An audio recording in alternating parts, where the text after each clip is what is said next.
자, 여러분들 반갑습니다. 로고스 민법의 이준입니다.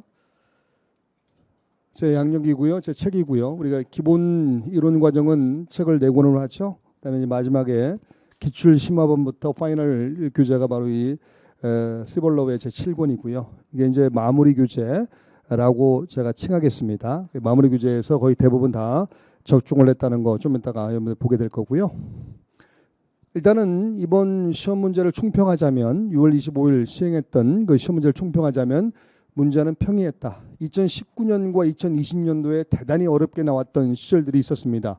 그 이후로 2021년, 그다음에 2020년, 21년이죠. 21년과 올해 22년은 비교적 평이하게 출제가 되었다라고 평할 수 있습니다. 여러분들 뭐 분량이 많다는 것을 제외하고요. 여러분들이 무난하게 공부하셨다면 아마 아무런 문제 없이 고득점을 했을 거라 생각이 듭니다. 주변에 100점 맞은 분들도 꽤 되고요.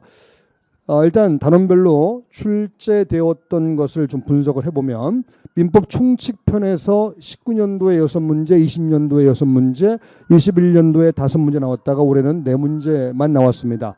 총칙편의 비중이 좀 줄고 있다는 거 이렇게 보고 계시는 겁니다. 물권법에서는 6문제가 나왔습니다.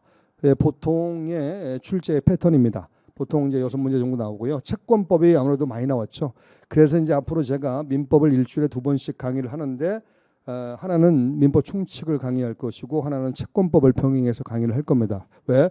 채권법이 많이 나오는데 민법 총칙부터 물권법을 달려가다 보면 채권법 할 때는 정작 가장 중요한 부분인데 힘이 빠져가지고요. 제대로 못하는 경향이 있습니다. 그래서 제가 아주 쉽게 접근하면서 very easy하게 접근하면서 여기 아주 완벽하게 채워드릴 겁니다. 퍼펙트하게 채워드릴 겁니다. 그래서 이때 여러분들이 그 강의장에서 만나 뵙기로 하고요.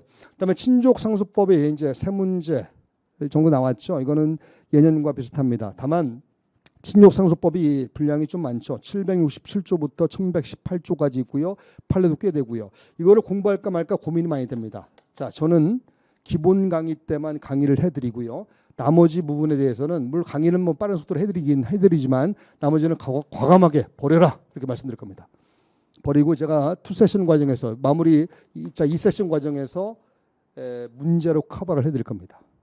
자, 이번에도 그 제가 2세션 과정에서 행한 문제로 충분히 커버를 할 수 있는 이런 문제였습니다. 그 다음에 이제 여기 봤더니 종합문제라는 것은 여러 편에서 하나씩 선지를 만들어서 종합적으로 구성한 문제이죠. 종합문제가 좀 어렵고요. 그래서 한 문제가 나왔고요. 여기서 이제 25문제가 구성되어 있는데 자, 이번에 3세션 마무리의 파이널 과정의 3세션이 뭐냐면 일일특강과 전범위 모의고사를 담고 있는 과정입니다. 거기에 최신 판례가 들어가 있고요.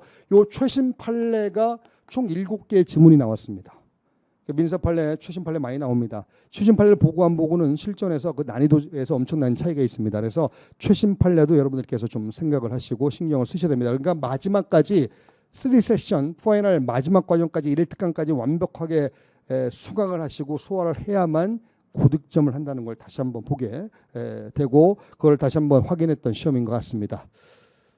자, 이렇게 그래프 형식으로 보면 이 녹색 부분이 채권법이죠. 채권법이 아무래도 가장 많고요. 물권법도 만만치 않고요. 그다음에 이제 형식별로 바라봅니다.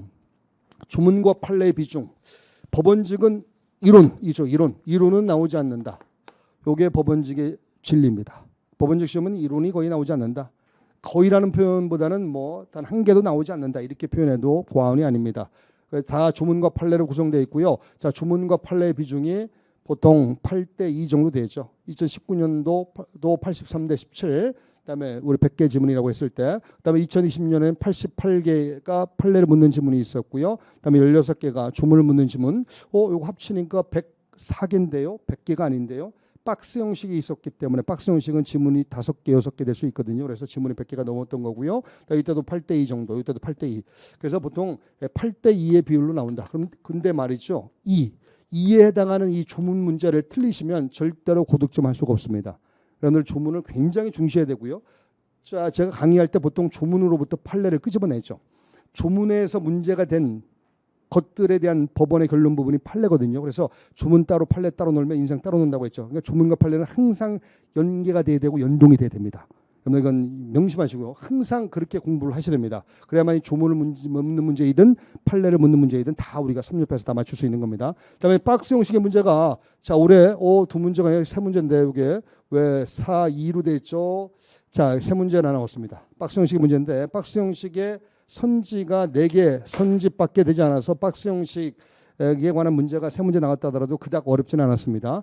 박스 형식의 문제가 제법 나오죠. 19년과 20년도가 가장 어려웠던 이러한 시험이었었는데 이때 박스 형식이 많이 나왔었죠. 확인해 보시고 그다음에 케이스 형식의 문제가 나오지 않았다는 거 확인 다시 되죠. 그다음에 이제 옳은 것과 옳지 않은 것 고르기에 관한 문제도 이렇게 보시면 됩니다. 조문과 판례를 묻는 지문을 그래프 형식으로 한번 보겠습니다. 판례를 묻는 지문이 압도적으로 많죠. 많다는 거 확인해 두시고 그래서 판례를 묻는 지문이 나오는데 판례만 공부하시면 안 됩니다. 조문과 판례를 연동해서 공부하셔야 되고요. 판례는 핵심 키워드, 그다음에 중간 키워드. 핵심 키워드가 이제 그거를 지문에서 우리가 찾아내서 그걸 통해서 어떤 케이스다라고 알아보고 그리고 이제 지문을 해결할 수 있는 그런 키워드를 핵심 키워드라 부르고요. 그다음에 중간 키워드는 그 판례의 근거가 될 수 있는 근거가 되는 요게 이제 중간 키워드입니다. 그래서 키워드 찾는 연습을 많이 해드릴 거고요. 그래서 그 키워드 찾는 연습을 하고 키워드를 통해서 실전 시험에서 그 지문 속에 내용을 파악하고 그다음에 결론을 내려주셔야 됩니다. 그래야만 신속 정확하게 푼다. 자, 그러면 해설을 본격적으로 들어가겠습니다. 자, 충평을 했으니까 충평 앞부분은 생략하겠습니다. 1번 문제부터 보겠습니다. 1번 문제는 자, 일책형입니다. 일책형에 관한 문제를 여기 지금 PPT에 담아놨고요. 자, 1번 문제는 물권법에 관한 문제입니다.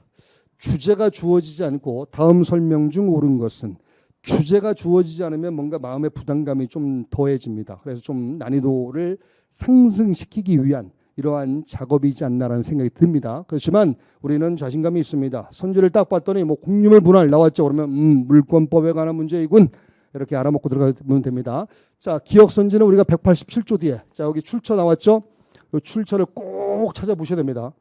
얼마나 적중했는가를 여러분들이 검증하시고 찾아보시고 그리고 오시면 좋겠습니다. 여기 보시면 공유물 분할 이거 형성권을 그대로 이 소송에 반영하는 거니까 형성 판결이 됩니다. 공유물 분할 정권 형성권이죠. 형성 판결은 187조에 따라서 등기 없이도 물권 변동 이렇게 발생합니다. 근데 여기서 중요한 것은 조정입니다. 조정. 공유물 분할 판결과 조정의 그 무게감의 차이. 그래서 우리 판례는 조정이 성립되면 조정은 이 판결과 동일한 효력을 갖는다라고 볼 수는 없다.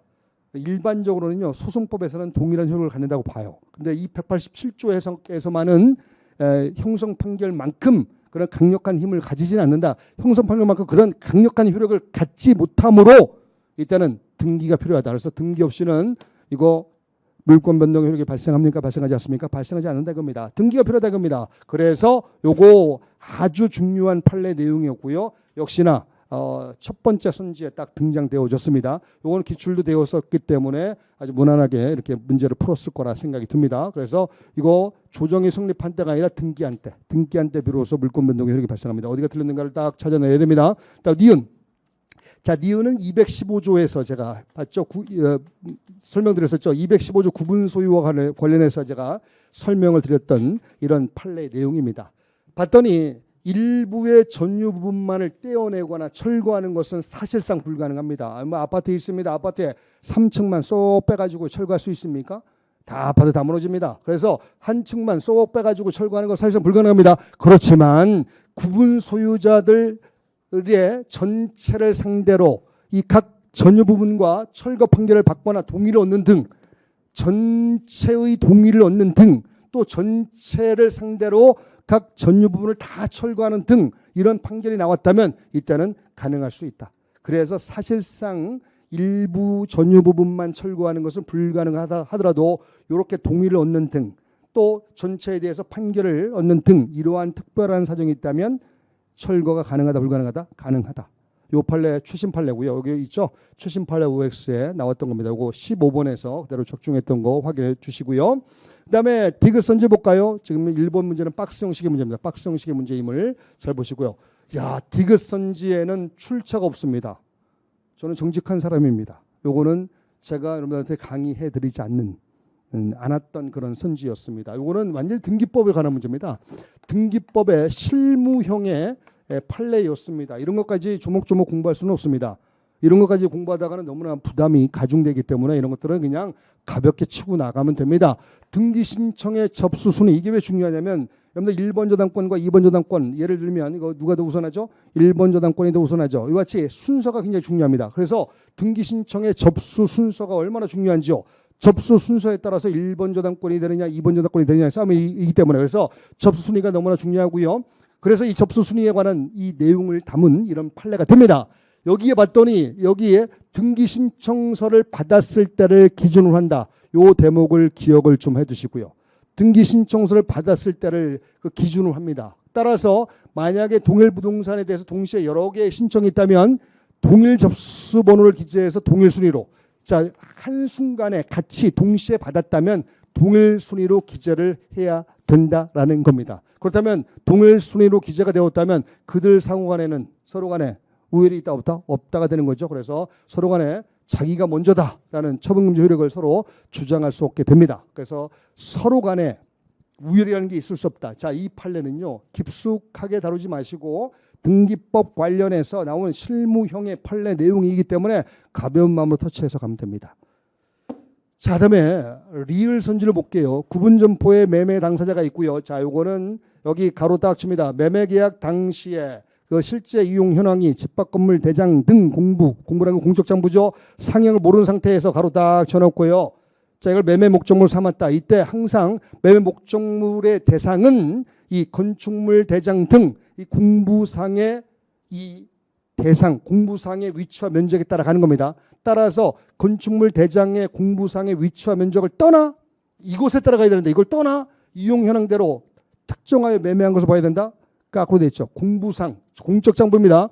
공적 장부상의 이러한 위치와 면적을 더 우선시합니다. 그래서 공적 장부를 만들어 놓는 거 아닙니까? 뭐 지적도라든가 건축물 관리 대장이라든가 이런 것들을 만들어 놓는 이유가 어디 있습니까? 공적 장부에 따라서 뭔가 특정하기 위해서 만들어 놓는 거 아니겠습니까? 따라서 뭔가 문제가 없다면 항상 공적 장부를 우선시한다. 요거 212조 뒤에서 제가 설명을 드렸었고요. 또 215조 뒤에도 있고요. 215조 뒤를 주로 보시면 되겠습니다. 1번 문제가 박스 형식의 문제였습니다만 디귿 선지가 못 보았던, 보지 못했던 선지였습니다만 문제에 대한 정답을 고를 때는 아무런 문제가 되지 않았습니다. 그 이유는 자, 지문이 이렇게 되죠. 기역 니은 1번, 뭐 2번에 뭐 니은 리을 이렇게 되어 있기 때문에 디귿을 버려도 정답을 고를 수 있었던 문제입니다. 박스 형식이라 해서 어렵지 않습니다. 자, 이건 만점 방지용. 아까 나왔던 분은 박지용이고요. 이건 만점 방지용. 만점 방지용 문제라고 생각하시고 가벼운 마음으로 터치하시면 되고요. 그다음에 2번 문제 갑니다. 부합에 관한 문제가 나와 있습니다. 부합. 자, 부합은 256조에 있죠. 갖다 붙인다. 256조는 항상 본문과 단서를 나누어서 공부를 해야 된다는 거 기억 나죠? 본문은요, 부동산 소유자에게 소유권이 귀속하는 게 본문이고요. 단서는 정당한 권한 플러스 독립성이 있다면 별개의 소유권의 개체가 된다는 겁니다. 자, 1번 선지를 볼까요? 타인의 임야에 권한 없이라면 이거는 본문으로 들어갈 수밖에 없고요. 그렇죠? 그러면 부동산 소유자에게 그 소유권을 귀속합니다. 여기 임야라는 부동산 소유자에게 속한다. 그 다음에 있는 문장은 말이죠. 키워드가 뭡니까? 경작, 농작물입니다. 여러분, 농작물은 언제나 누구의 소유에 속한다? 경작자의 소유에 속한다. 언제나 경작자의 소유에 속한다. 그래서 맨 뒤에 경작자를 딱 찾아보시면 됩니다. 그래서 요거는 이 경작자의 소유에 속한다는 부분은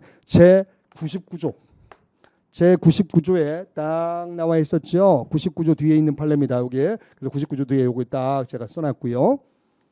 농작물은 왜 언제나 경작자의 소유에 속한다고 봅니까? 왜? 농작물은 늘 경작자가 가서 부단하게 관리를 해야 됩니다. 끊임없이 매일매일 가서 약 치고 물 주고 이렇게 관리를 해야 됩니다. 그 관리하는 게 바로 공시방법의 역할을 한다. 그래서 농작물은 언제나 경작자의 소유에 속한다는 판례. 요거 예전부터 몇 번 기출되었던 것이기 때문에 그닥 크게 어렵지 않았습니다. 자, 그다음에 2번 선지 갈까요? 2번 선지는 261조 관련입니다. 261조 관련 부합 혼화 가공되었을 때 소유권을 잃은 자가 그 소유권을 취득한 자에 대해서 정당한 보상을 청구하는 조항이 바로 261조잖아요. 그래서 여기 봅니다. 매도인의 소유권이 유보된 자재가 제3자와 매수인 사이에 이루어진 도급계약 이행으로 말미암아 제3자 소유 건축물에 부합되었다. 여러분들 이런 거 기억날 겁니다. 계약상의 급부가 계약의 상대방 외에 제3자에게도 이익될 때 제3자를 상대로 직접 부당이득 반환 청구할 수 있습니까? 없습니까? 없다는 내용이 그대로 배어 있는 것이죠. 제3자의 소유 건축물에 건축되어 사용되어 부합되어서 제3자가 이익이 되었다 하더라도 제3자를 상대로 직접 보상을 청구할 수는 없습니다. 그래서 제3자에게 제3자는 법률상 원인이 있다고 볼 수는 없으므로 그를 상대로 직접 보상을 청구할 수는 없게 됩니다. 제3자 케이스가 딱 나오면 이거로 보시면 되고요. 그래서 제3자 이 부당이득에 관한 규정에 의해서 보상을 청구할 수 있다는 내용이 261조에 담겨져 있고요. 부당이득에 관한 법률에 따라서 제3자에게는 직접 부당이득 반환 청구할 수 있다 없다? 없다라는 것 때문에 그렇습니다. 그래서 이게 틀렸다라고 보시면 됩니다. 자, 다음에 이제 3번 선지 갈까요? 어머, 또 그러면 똑같네요. 동산과 동산이 부합했습니다. 257조에 있죠. 조문 그대로입니다. 따라서 맨 끝에 보더니 주된 동산의 소유자에게 속하죠. 다만 주종을 구별할 수 없다면 부합 당시의 가입비율로 부합 당시 다시 한번 방점 찍어주시고요. 조문입니다. 조문. 257조 조문 그대로입니다. 조문 틀리면 뭐 간다고요? 조문 가는 겁니다. 우리는 조문 가지 않습니다. 조문을 완벽하게 공부를 했으니 어머어머 4번 선지도 조문이네요. 259조입니다. 타인의 동산의 가공 이럴 때는 원재료의 소유자에게 속합니다. 다만 가공으로 인한 가액의 증가가 현재의 다액일 때는 이때는 가공자의 소유에 속하게 됩니다. 아시는 내용이죠. 자, 2번 문제는 난이도가 그닥 어려운 문제는 아니었습니다. 충분히 여러분들이 풀 수 있는 문제였고요. 3번 문제 갑니다. 채대권 404조죠. 404조의 채권자 대위권 이거 어렵지 않습니다. 우리가 채권자 대위권은 늘 깊숙하게 공부를 해왔으니 뭐 어렵지 않게 문제를 풀었을 겁니다. 자, 1번 선지부터 벌써 지문이 길죠. 키워드 없이는 문제 못 풉니다. 일단 최대 소송 딱 동그라미 쳐놓으시고 일단 보존될 채권자의 채권 피보존 채권의 존재 이건 당사 적격의 문제죠. 당사 적격의 문제이고 소송 요건의 문제이고 따라서 직권조사 사항이 됩니다. 여기 나왔죠. 순조건 직권조사 사항 얼마나 우리가 많이 했습니까? 따라 법원은 직권으로 조사 판단해야 됩니다. 만약에 최대권 내지 최대 소송에서 피보존 채권이 존재하지 않는다라고 판명되어지면 부적법 각하 판결을 때리는 거죠. 수능 요건이기 때문에. 그래서 직권을 판단한다는 거 이렇게 봐주시면 됩니다. 하나하나 확인해 두시고 가셔야 됩니다. 그다음에 2번 선지 볼까요? 2번 선지는 조합원의 지분을 압류한 채권자가 있고요. 여기에 조합의 탈퇴권, 맨 끝에 볼게요. 조합의 탈퇴 의사 표시를 대위 행사할 수 있겠는가의 문제입니다. 이번 조합을 탈퇴하면 뭘 받죠? 716조부터 719조까지가 조합의 탈퇴가 규정되어 있는 조항인데요. 여기 봤더니 탈퇴를 할 때는 조합원 지분에 대한 계산을 하게 되어 있습니다. 즉 출자했던 돈을 환급받아야 될 거 아니겠습니까? 그 환급받는 그 권리를 이 지분을 압류한 채권자가 대위 행사하게 되어 있다. 그래서 대위 행사를 할 때 행사할 실익이 있고 또 여기서 쟁점이 된 건 탈퇴의 의사표시 또는 탈퇴권이 과연 일신에 전속하는 권리이냐? 아닙니다. 이 재산을 반환받을 권리, 출자한 돈을 반환받을 권리 이런 것들이 숨어 있기 때문에 이 탈퇴의 의사표시 내지 탈퇴권은 일신 전속적 권리이다 아니다. 일신 전속적 권리가 아닙니다. 그렇다면 일신 전속적 권리가 아니라면 이거 대위할 수 있다 없다? 있다 이거예요. 자, 이건 우리가 알고 있는 판례였고요. 그 다음에 이제 3번 선지 이것도 우리가 자, 몇 번 연습했던 거죠. 3번 선지는 요거는 404조에 도 있습니다만 186조 뒤에 있는 판례의 내용입니다. 186조 뒤에. 왜냐하면 물청과 관련된 판례였기 때문에 그렇죠. 여기 봤더니 건물을 매수했으나 소유등을 하지 못한 경우에 소유등을 하지 못했다. 미등기 매수인. 여러분들 미등기 매수인은 소유권을 취득할 수 있으니까 없으니까 소유권을 취득할 수 없죠. 그래서 소유권은 아직 취득되지 못했으나 만약에 그 매매 대상된 건물을 제3자가 불법 점거하면 그를 상대로 물청을 행사해야 될 거 아닙니까? 근데 소유권을 취득하지 못했기 때문에 직접적으로 물청을 행사할 수 없어요. 그래서 현재의 소유자인 매도인을 대위하여 그러니까 대위가 나오기 때문에 채대권과 관련된 문제에서 나온 겁니다. 그래서 대위하여 불법 점유죄에 대해서 명도를 청구할 수 있고 대위. 자, 제가 누차 강조를 드렸습니다. 만약에 요 대위가 나오면 이 직접 자기에게 명도할 걸 청구할 수도 있다. 이렇게 가시라고 말씀드렸습니다. 지금 현재 소유권을 한 상태가 아니기 때문에 대위를 매개체로 하지 않고는 직접 나가서 명도를 구할 수 없습니다. 다만 지금은 대위를 매개체로 하고 있죠. 대위를 해서 직접 가서 자 대위권을 행사합니다. 이럴 때 매도인이 현재 소유자인 매도인을 대위해서 가서 매도인에게 돌려주시오라고 했는데 매도인이 안 받으면 매수인이 직접 자기에게.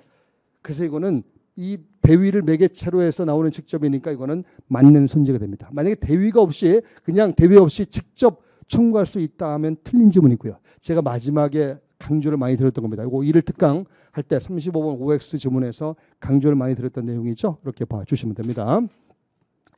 그 다음에 이제 4번 선지는 많이 나왔죠. 자, 이거 키워드 해지권. 해지권 형성권이죠. 형성권이지만 일신 전속적 권리가 아닙니다. 따라서 대위의 목적이 될 수 있다 없다? 있다. 자, 그래서 대위의 목적이 될 수 있습니다. 여기 잘랍니다. 자, 첫째 문장 잘렸고요. 두 번째 문장 엄청나게 많이 나왔었죠. 임차 보증금을 양수한 자가 이제 보증금을 반환받기 위해서 대위하여 임차 가옥의 명도를 구하고 있을 때 이거는 특정한 사안을 해결하기 위한 이러한 채대권이 됩니다. 따라서 무자력이 필요하다, 필요치 않다, 필요치 않다. 이걸 제가 전문용어로 특정 채권으로 기능하는 금전 채권이다 이렇게 불렀죠. 그러니까 특정한 사안을 해결하기 위한 특정 채권으로 기능하는 금전 채권, 특정 채권으로 기능하는 금전 채권이기 때문에 이것은 무자력이 필요하다, 필요치 않다, 필요치 않습니다. 이렇게 보아주시면 됩니다.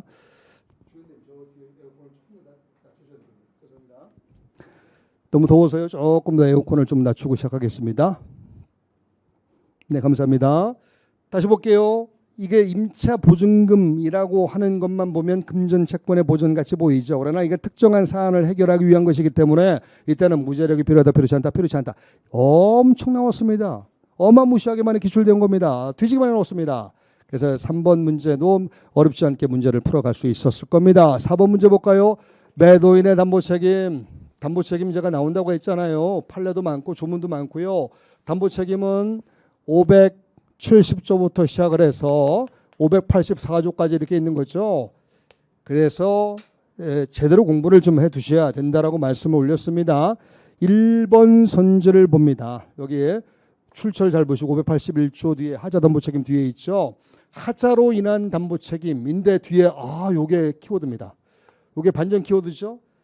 목적물 하자에 대한 책임은 하자담보 책임으로 규율할지 몰라도요. 그로 인해서 발생하는 확대 손해, 부가적 손해, 2차적 손해 있죠. 확대 손해, 부가적 손해, 2차적 손해. 요 손해는요. 담보 책임으로 물을 사안이 아닙니다. 물을 대상이 아니라고요. 이거는 뭘로 간다고요? 불완전 이행. 불완전 이행이라는 체불 책임으로 가야 됩니다. 불완전 이행의 핵심은 2차적 손해, 부가적 손해, 확대 손해에 대한 배상 책임을 지우는 것이잖아요. 그죠? 그래서 확대 손해, 2차적 손해 나오면 이건 더 이상 담보 책임의 내용이 아닙니다. 불완전 이행, 체불 책임의 내용입니다. 그렇다면 체불 책임이 되려면 매도인의 귀책 사유가 필요합니다.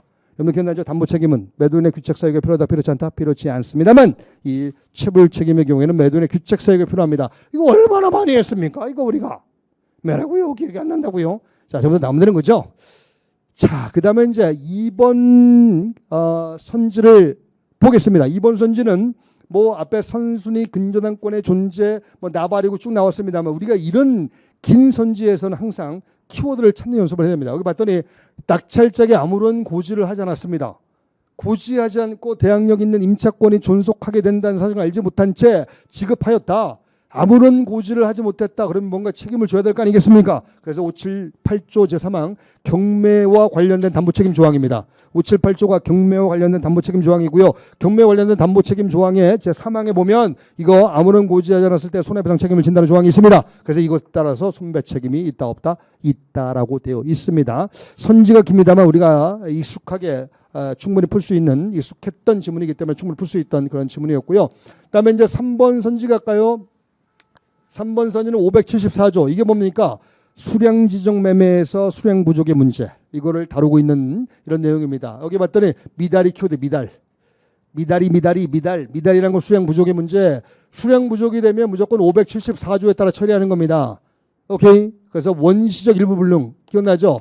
원시적 일부 불능의 경우에는 미달되었다 또는 수량이 부족하다. 이거는 574조에 따른 담보 책임으로 추궁하는 거고요.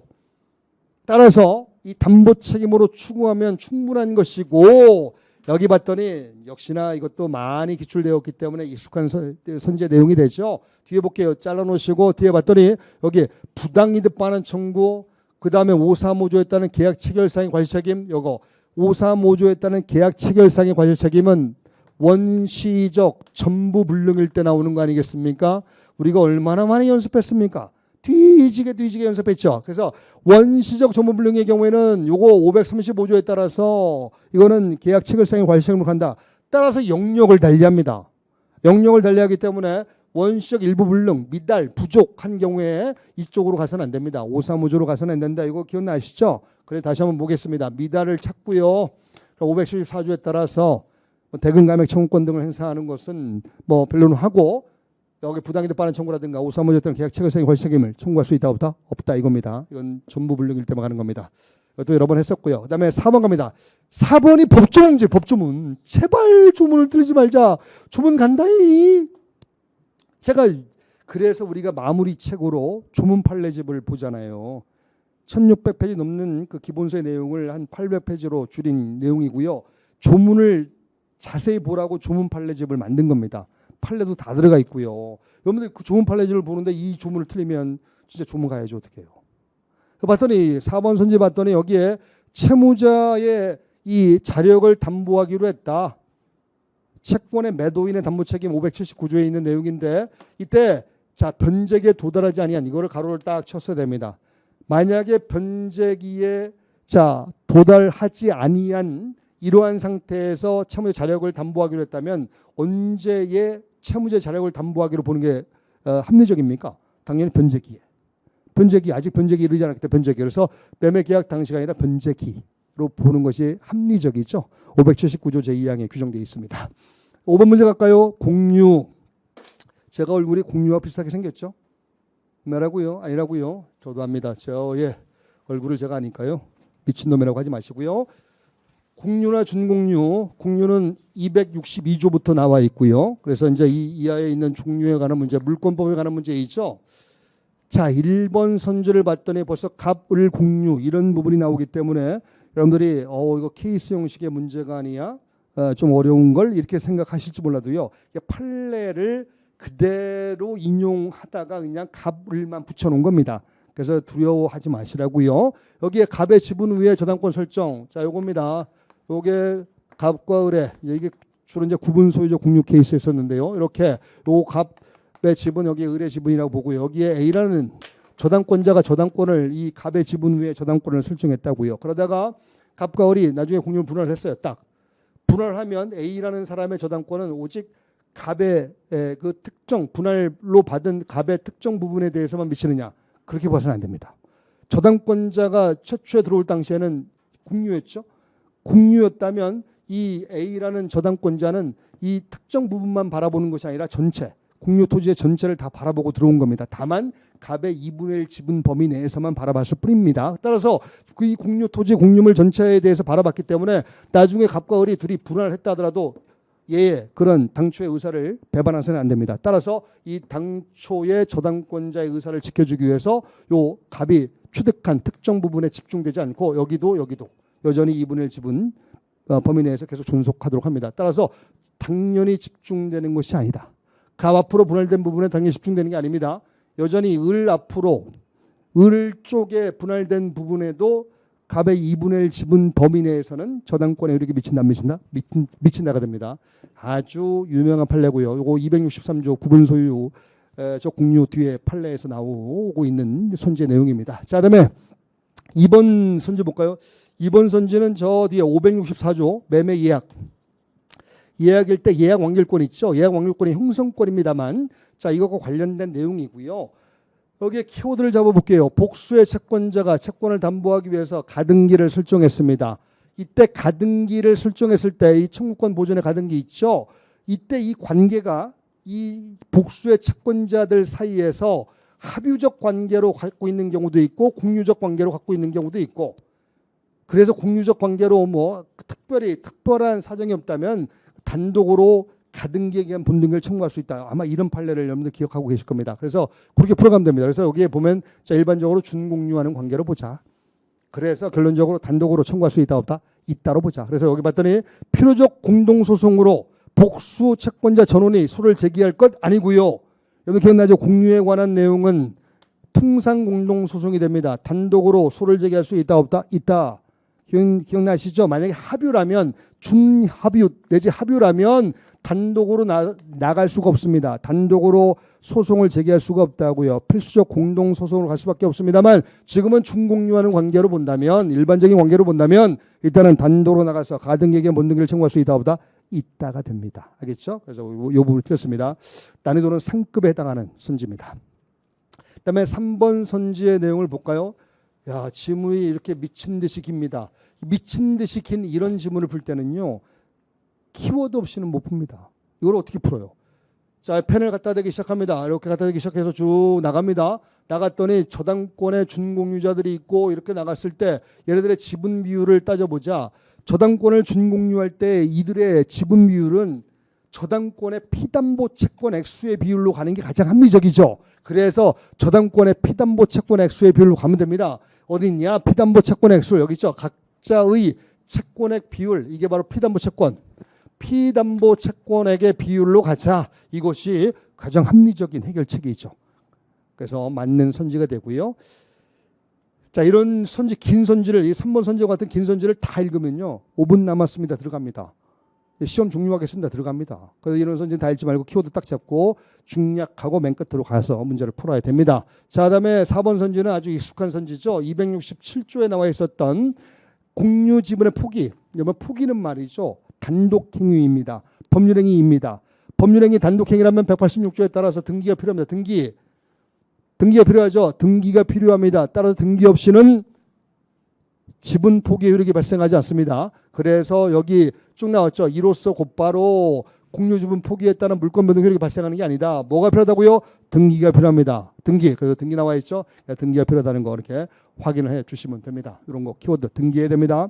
다시 넘어갑니다. 포기는 단독행위. 단독행위는 어디에 속합니까? 법률행위에 속합니다. 법률행위는 186조. 따라서 등기가 필요하다, 필요하지 않다? 등기가 필요하다. 아주 유명한 판례고요. 이것도 기출되었던 판례입니다. 그래서 어렵지 않게 풀 수 있었던 그런 문제 선지였습니다. 다만 아까 했던 3번, 그 다음에 2번 뭐 이런 것들이 좀 까다로웠죠. 그래서 5번 문제는 전체적으로 난이도가 상이라 볼 수 있는 이런 문제였습니다. 그 다음에 6번 갈게요. 친상법에 나와 있는 문제군요. 부모와 자. 부모와 자에는 친생자가 있고 양친자가 있지 않겠습니까? 이제 주로 양친자, 입양 쪽이 많이 나오죠. 자, 그렇지만 이와 같이 친생자 쪽도 나올 때가 있습니다. 자, 1번 선지는 865조. 865조가 뭐냐면 친자관계 존부 확인의 소가 규정되어 있는 조항입니다. 이 뒤에 있는 것이고요. 여기 봤더니 친생자 출생 신고가 인지 효력을 갖고 있다라고 되어 있고요. 자, 이럴 때는 뒤에 봤더니 친생자 관계 부존재 확인의 소가 아닌 인지에 관련된 소. 자, 봤더니 여기 친생자의 출생 신고 만약에 인지 신고를 했어요. 인지의 신고를 처음부터 했다면 이건 인지 관련된 소송으로 가야 됩니다. 근데 지금 앞에 친생자 출생 신고가 이루어졌습니다. 그렇다면 친생자 출생 신고가 이루어진 이러한 상황이라면 친자관계 부존재 확인의 소송으로 갈 수밖에 없습니다. 그래서 1번 선지는 틀렸습니다. 자, 다시 볼게요. 만약에 인지의 신고를 했다면 인지에 관련된 소송을 갑니다. 근데 지금 인지 신고가 되지 않고 형식적으로 친생자 출생 신고가 이루어졌죠. 이때는 친자관계 부존재 확인의 소로 갈 수밖에 없다. 깎고 되어 있습니다. 요거는 2단계에서도 한번 투세션에서도 나왔던 이러한 선지의 내용이 됩니다. 다시 한번 봐두시고 한번 기출되면 그 다음에 또 나올 가능성이 있습니다. 그래서 다시 한번 내년을 대비한다는 시각에서 여러분들이 깊숙하게 봐두셨으면 좋겠습니다. 다음 2번 선지 갑니다. 2번 선지는 법조문 구절입니다. 908조의 7 친양자 입양. 여기에 키워드 취소입니다. 혼인의 취소, 입양의 취소. 여기 나와 있는 선지의 내용처럼 친양자 입양의 취소. 엎어진 물 대담을 수 없다. 엎어진 물 대담을 수 없기 때문에 취소가 되면 소급하지 않습니다. 소급하지 않는다는 거 기억나죠? 기왕에 소급하지 않는다. 입양도 소급하지 않고요. 입양의 취소도 혼인의 취소도 소급하지 않습니다. 엎어진 물을 어떻게 대담습니까? 자, 이거 여러 번 제가 말씀을 드렸던 조항이 있고요. 그 다음에 이제 3번 선지는 너무나 잘 알고 있는 거죠. 이거는 친생 추정과 관련해서 엄청나게 많이 출제가 이루어졌던 것이죠. 기출이 한 5번 이상은 되었을 겁니다. 이제 844조가 친생 추정 규정이고요. 자, 사망 종료된 날로부터 300일 내 무조건 전 남편의 자식으로 추정한다는 조항에 대해서 헌법 불합치가 있었고요. 헌법 불합치 때문에 854조의 2와 855조의 2가 신설되었다고 했죠. 자, 이게 이제 855조의 2에 854조의 2에 나와 있는 내용입니다. 그래서 여기 봤더니 생부는 가정법원에 인지 허가를 청구할 수 있다. 원래 친생 추정은요, 친생 부인의 소라는 아주 엄격한 소송으로만 다툴 수 있죠. 이 엄격한 소송으로만 다툴 수 있는데 이 경우에는 좀 더 손쉽게 그 인지를 하게끔 또는 친생 부인을 하게끔 해주기 위해서 친생 부인의 허가 청구라는, 이건 친생 부인의 소하고 다른 겁니다. 그래서 친생 부인의 허가 청구, 또 인지 허가 청구 이런 것들을 하고 할 수 있도록 합니다. 요게 이제 854조의 2, 855조의 2, 요 조문에 나와 있는 것이고요. 그러니까 친생 부인의 소라는 엄격한 소송이 아닌 좀 더 간편한 간이한 소송으로 갈 수 있도록 해주는 겁니다. 이거 헌법 불합치 결정 두드려 맞고 신설된 조항이고요. 다만 단서에 봤더니 자녀로 만약에 출생 신고가 돼버리면 이때는 무조건 친생 부인의 소로 가야 됩니다. 출생 신고가 돼버리면 단서에 있죠. 855조의 2의 1항 단서, 854조의 2의 1항 단서에 있는데 만약에 여기에 같이 출생 신고가 돼버리면 이건 친생 부인의 소라는 엄격한 소송으로 갈 수밖에 없습니다. 자, 이거 확인해 두시고요. 그래서 그러하지 아니하다. 어머 딱 들어맞네요. 정답이 3번이 되는군요. 빛나는 정답 3번. 그다음에 4번 갑니다. 4번 이것도 제가 얼마나 많이 말씀드렸습니까? 이거 781조에 있는 거죠. 자녀의 성과 본 원래 부를 따르죠. 그런데 모를 따를 수도 있다. 출생 신고시가 아니라 혼인 신고시. 최초의 혼인 신고시 이거 얼마나 제가 많이 강조드렸습니까? 자, 투세션의 문제 풀이할 때도 나왔었고 그래서 혼인 신고시입니다. 제가 박스 형식으로 만들어 가지고요. 조문 문제를 냈지 않습니까? 거기 그 문제 속에 들어가 있던 선지였습니다. 자, 6번 문제 약간 까다로움이 없지 않아 있습니다만 그래도 충분히 풀 수 있었던 이런 문제입니다. 7번 갈까요? 저당권 관련 문제입니다. 저당권 관련 문제, 물권법에서 소유권 파트, 그 다음에 담보 물권 파트가 출제가 많이 되죠. 역시나 저당권에 관해서 문제가 나왔습니다. 1번 선지, 우리가 익숙한 선지입니다. 그 근저당에 관한 357조 뒤에 있는 판례였고요. 여기에 키워드 찾아보면 원인 없이 말소. 여러분들 등기는 효력 발생 요건일 뿐 효력 존속 요건이 아니죠. 그러니까 중간에 원인 없이 말소되었다 하더라도 등기는 말소되었다 하더라도 그 근저당권이라는 물권은 소멸되지 않습니다.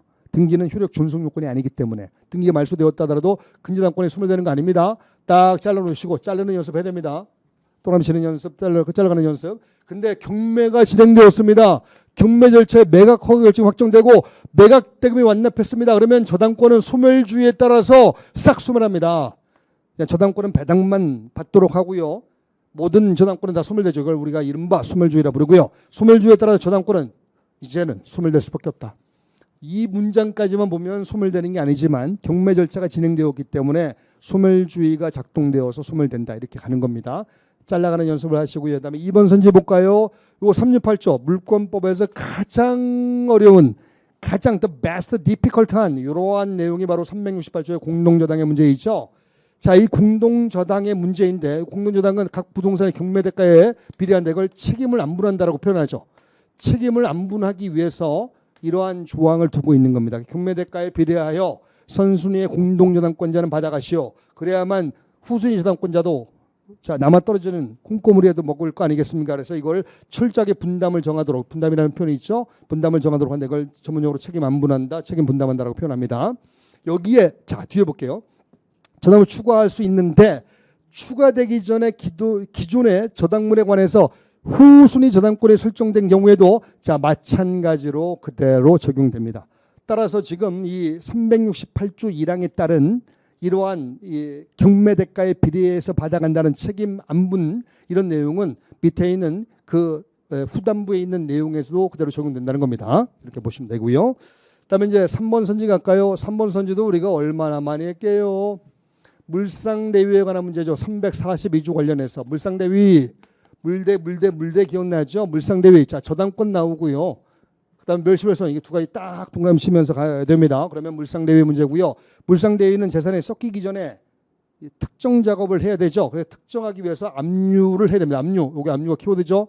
342조 단서의 압류. 압류를 한다는 건 재산의 섞임을 방지하는 겁니다. 그래야만 목적물이 딱 특정되고 그래야만 그 부분에 대해서 우선 면제를 받을 수 있지 않겠습니까? 근데 압류하기 전에 저당 목적물의 소유자가 이거를 먹어버렸어요.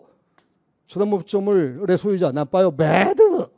나빠요. 나빠요기 때문에 그럴 상대로 부당이득 반환 청구할 수 있다 없다? 있다. 그래서 부당이득 반환 청구할 수 있습니다. 내가 받을 거였어. 왜 당신이 받아갔소이까? 손을 벌립니다. 그러면 부당이득 반환 청구할 수 있게 됩니다. 3번이 정답이 되고요. 4번을 봤더니 이건 358조 관련이거든요. 부합물과 종물에 미치고요. 저당권의 효력.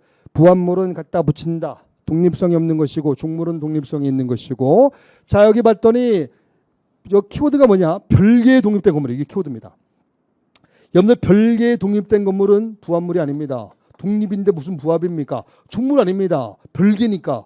별개니까 종물 아니고 별개니까 부합물 아니고요. 그렇다면 이건 저당권의 효력이 미친다 안 미친다? 안 미칩니다. 따라서 경매가 진행됐을 때 이 완전히 별개의 독립된 건물에는 저당권의 효력이 미치지 않고 경매 효력이 미치지 않고 따라서 소유권 변동이 초래될 우려가 있다 없다? 없다가 됩니다. 난이도는 중 정도 됩니다. 우리 익숙한 지문들이 나왔기 때문에 그렇습니다. 8번 문제로 갈까요? 변제 충당. 변제 충당은 늘 나옵니다. 충당, 변제 충당. 변제 충당에 관한 문제는 476조부터 479조까지 나와 있는 내용이죠. 그러면 머릿속에 합지법 이런 거 살아있나요? 합의 충당이 1순위, 지정 충당이 2순위, 그다음에 법정 충당이 3순위라는 거 기억나죠? 봅니다. 여기 요거 근데 임의 규정입니다. 그래서 이거 다른 약정할 수 있다 없다? 있다. 그래서 합의가 있다면 합의에 의한 변제 충당 허용될 수 있다. 이렇게 읽어가면 큰일 납니다. 일단은 이게 기본 뼈대고요. 기본 골격이고요. 기본 뼈대요. 기본 골격이 됩니다. 자, 근데 조금 더 다시 한번 볼게요. 여기 진정한 핵심 키워드가 나오는군요. 이게 바로 담보권 실행 등을 위한 경매. 자, 키워드는 경매입니다. 그러면 경매의 경우에는 합의 충당 허용됩니까? 안 됩니까? 안 됩니다. 지정 충당 허용됩니까? 안 됩니까? 안 됩니다. 가장 공평한 방법인 법정 충당만 허용되도록 되어 있죠. 오케이. 따라서 담보권 실행 경매라는 진정 키워드를 찾고요. 따라서 합의에 의한 충당은 허용될 수 있다 없다? 없다로 가셔야 됩니다. 그래서 1번이 정답이 되고요. 실전에서는 시간 싸움이므로 1번이 정답이 나오면 2번, 3번, 4번 선지는 읽지 않으셔야 됩니다. 여러분들 읽지 않으셨죠? 자, 오늘은 읽어드립니다. 연습이니까. Practice makes perfect니까요. 그 다음에 여기 볼게요. 비용이자 원본. 이거 우리가 외울 때 BRE1 이렇게 외웠죠. 479조 BD1. 자, BD1의 순서로 지정 충당에 대한 제한으로 BD1의 순서로 갑니다. BD1 외워두시고 다만 여기 묵식 합의가 있다면 늘 합의가 우선시됩니다. 따라 합의가 있었다면 BD1의 순서를 달리 정할 수 있다 없다? 있다. 합의가 있다면 BD1 순서를 달리 인정할 수 있게 됩니다. 달리 인정할 수 있다. 맞는 선지가 되고요. 3번 선지 갈까요? 아유, 3번 선지를 얼마나 우리가 많이 봤습니까? 477조 제2호 관련된 거지. 2호 변제 이익의 다과에 관한 문제. 둘 다 주채무자라고요. 자, 여기에 딱 동그라미 쳐놓고 보증인 있는 놈과 보증이 없는 놈 아무런 차이가 없습니다. 어차피 주채무를 부담한다면 보증이 있는 채무와 보증이 없는 채무는 아무런 차이가 없습니다. 변제이익의 차이가 있다 없다? 없다. 마찬가지로 물적 담보가 있는 놈 없는 놈 아무런 차이가 없습니다. 어차피 주채무를 부담하고 있기 때문에 이때 변제이익의 차이가 있다 없다? 없다. 여기다 차이가 없다. 여기다 동그라미 빵 쳐놓고 문제를 풀어 가셔야 됩니다. 그 다음에 이제 4번 선지 있죠. 4번 선지도 많이 나왔죠. 요거 자 358조 뒤에 358조 뒤에 있다고? 요거 아닌데 요거 잘못됐네. 요거 358조가 아니라 476조 뒤에 아마 있을 것 같은데 477조. 자, 이거 오타가 나왔어요. 오타. 358조는 저당권의 효력이 부합물 및 종물에 미친다는 건데 전혀 무관한 조문이 여기 들어가 있네요. My mistake입니다. 자, 여기 봤더니 변제와 변제 수령자는 변제로 소멸한 채무에 관한 보증인 등 이해관계 있는 제3자 이익을 해치지 않는 이상은 여기 봅니다. 이미 급부를 마친 뒤에도 그들 사이에 이 기존의 충당방을 배제하고 다시 충당할 것을 약정할 수 있다. 사적 자치 원칙상 기존에 있는 걸 없애고 다시 충당할 것을 약정할 수 있다. 만약에 당사자 사이에 채권법에 관한 내용에서 당사자 사이에 어떤 약정을 할 수 있다 나오면 웬만하면 다 맞습니다. 왜? 사적 자치 원칙이 배어 있기 때문에 그렇습니다. 요 출처를 좀 바꿔주시고요. 358조가 아니라 476조, 477조가 됩니다. 자, 그다음에 9번 문제 갑니다. 신의칙 권리남용. 이야, 굉장히 이례적이었습니다. 그냥 이례적으로 말이죠. 이례적으로 신의칙 권리남용 문제가 나왔네요. 신의칙 권리남용 문제는 많이 나오지 않습니다. 요즘은 이게 나왔네요. 그 이유는 2022년 최근 우리 기출 문제를 풀었었잖아요. 1일 특강할 때, 또 전범위 할 때, 그때 법원행시와 그 다음에 또 이 뭐 법무사 문제 등 여기에서 신의칙이 최근에 나왔습니다. 신의칙이 나오기 시작하면 우리 시험도 신의칙을 낼 확률이 높아집니다. 그래서 이제 신의칙이 이렇게 나왔다라고 보시면 되고요. 자, 1번 선지는 모순고등과 관련된 문제였죠. 신의칙의 파생원칙 중에 하나인 모순고등 금지. 키워드 찾아볼까요? 예, 이겁니다. 임차보증금 케이스. 임차보증금에 대해서 권리 주장하지 않겠다는 선행 행동을 합니다. 확인서까지 작성해 주었습니다. 근데 나중에 가서 갑자기 임차임을 주장합니다. 후행 행동. 정반대 모순되는 후행 행동을 합니다. 이거는 허용될 수 있다 없다? 없다. 모순고등 금지 원칙 키워드 찾는 연습을 하시고요. 그다음에 니은 선제는 저 뒤에 불법 행위에 관한 문제입니다. 신의칙도 관련되기 때문에 선지를 만들어냈고요. 여기 봤더니 확정 판결에 따른 불법 행위. 요거를 우리가 뭐라 그러죠? 판결의 편취. 판결을 통해서 편취하는 거 소송 사기의 문제죠. 판결의 편취에 관한 문제는 판결의 편취. 이 판결의 편취에 관한 문제로서 이게 불법 행위를 구성하기 위해서는 수능 당사자가 상대방 권리를 해할 의사로 수능 관여를 방해하거나 의외 주장으로 법원을 기망하는 등 부정한 방법으로 다른 내용 확정 판결을 취득하는 등과 같은 이러한 특별한 사정이 있어야 된다. 자, 지문 내용을 읽어봤더니 뭐 그닥 뭐 문제되는 표현이 없죠. 그래서 맞는 선지가 됩니다. 기역 니은 디귿 리을 리을 보니까 박스 형식의 문제였군요. 박스 형식의 문제였군요. 디귿. 자, 디귿은 135조에 나와 있는 거 엄청나게 많이 풀었던 거죠. 디귿은 갑이 대리권 없이 을 소유의 부동산을, 얘가 무권 대리입니다. 무권 대리인이 본인 을 소유의 부동산을 대리권 없이 팔아버렸어요. 나중에 이 무권 대리인이 을의 지위를 상속받습니다. 이렇게 돼 있죠. 무권 대리인 갑이 을로부터 부동산 상속받았다. 그래서 본인의 지위를 상속받습니다. 상속받은 이 갑이 본인인 을의 지위에서 과연 추인 거절을 선택할 수 있겠는가? 이건 선택할 수 있다 없다? 없다. 모순고등입니다. 그래서 추인 거절 무효를 주장하는 거 이거 선택할 수 없게 됩니다. 그래서 무효를 주장할 수 있다 없다? 없다. 모순고등 금지에 걸립니다. 그죠? 너무나 유명한 판례고요. 지금까지 많이 나왔던 거죠. 딱 보자마자 감 잡았죠. 네. 그다음에 리을 갑니다. 리을도 우리가 너무나 익숙하게 많이 봤던 이러한 판례 내용이 묻어있는 선지입니다. 여기 키워드 인지청구권. 인지라는 것은 말이죠. 혼외자에 대해서 나의 자식임을 인정하는 겁니다. 따라 신분관계의 본질을 지켜가기 위한 아주 중요한 권리입니다. 저러한 권리를 인지청구권을 막 신류되었다라고 신뢰의 법리를 적용하면 좀 문제가 되죠. 신분관계 본질을 지켜갈 수 없죠. 그래서 이때는 신뢰의 법리가 적용되지 않습니다. 그래서 실효의 법리가 적용되어야 된다. 적용되지 않습니다. 뭔 개소리 하는 겁니까? 개소리 하지 마시오. 자, 여기서 이제 여러분들 낚으려고 이런 표현을 줍니다. 상속 재산에 관한 이해관계가 비롯되었다. 요게 낚이는 표현인데 이거 비롯되었다 하더라도 신분관계의 본질을 지켜가기 위해서는 인지청구권은 신료된다, 신료되지 않는다. 신료의 법리가 적용되지 않습니다. 여러 번 했던 거고요. 여기 낚이지 마시라고 제가 말씀을 분명히 드렸었죠. 다음에 10번 갑니다. 주제가 없이 다음 설명 중 옳지 않은 것은 나왔죠. 약간의 난도를 높이기 위함입니다만 우리는 어렵지 않게 풀 수 있을 겁니다. 물권법에 관한 문제군요. 자, 1번 선지를 봤더니 여기 보세요. 취득시효 완성을 이유로 하는 소위 등 그럼 취득시효 케이스에 있을 것이고요. 봤더니 취득시효에서 케이스 2번이군요. 케이스 2번. 케이스 2번 뭐죠? 완성 후에 점유자 변동. 완성 후에 점유자 변동 케이스가 케이스 2번이죠. 케이스 1번, 2번, 3번, 4번. 그 다음에 활용 점정을 찍었던 건 징한놈 케이스까지 여러분 기억나시죠? 그래서 케이스 2번이고요. 이때 점유를 계속하는 한, 즉 점유자가 변동되었다 하더라도 점유를 다른 사람이 넘겨주었다 하더라도 점유를 계속하는 한, 자, 시효로 소멸되지 않고요. 자, 이제 점유자 변동 케이스가 들어가잖아요. 그죠? 그가 점유를 계속하고 있다면 시효로 소멸되지 않고 그 다음에 거기서 이제 점유를 다른 사람에게 넘겨주면 그때로부터 10년의 소멸시효가 진행한다. 이렇게 우리가 해석을 했죠. 케이스 2번이잖아요. 그죠? 그게 계속되는 한 시효가 진행되지 않고 소멸시효가 진행되지 않고 다른 사람에게 점유를 승계해 주면 그 시점으로부터 이제 10년의 소멸시효가 진행한다라는 걸 우리가 공부했던 적이 있을 겁니다. 이때 점유가 계속되는 한 소멸시효가 진행되지 않는다라고 했을 때의 점유에는 직접 점유는 물론이며 간접 점유도 포함됩니다. 포함된다. 오케이. 2번 선지 갈게요. 214조 소물청이죠. 소유권에 의한 방해 제거 청구권 소물청. 이 소물청 조항이 있는데 이 소물청 조항에 아무리 찾아봐도 소유권에 의한 방해 제거를 청구할 수 있다. 뭐 또는 손해배상을 청구할 수 있다.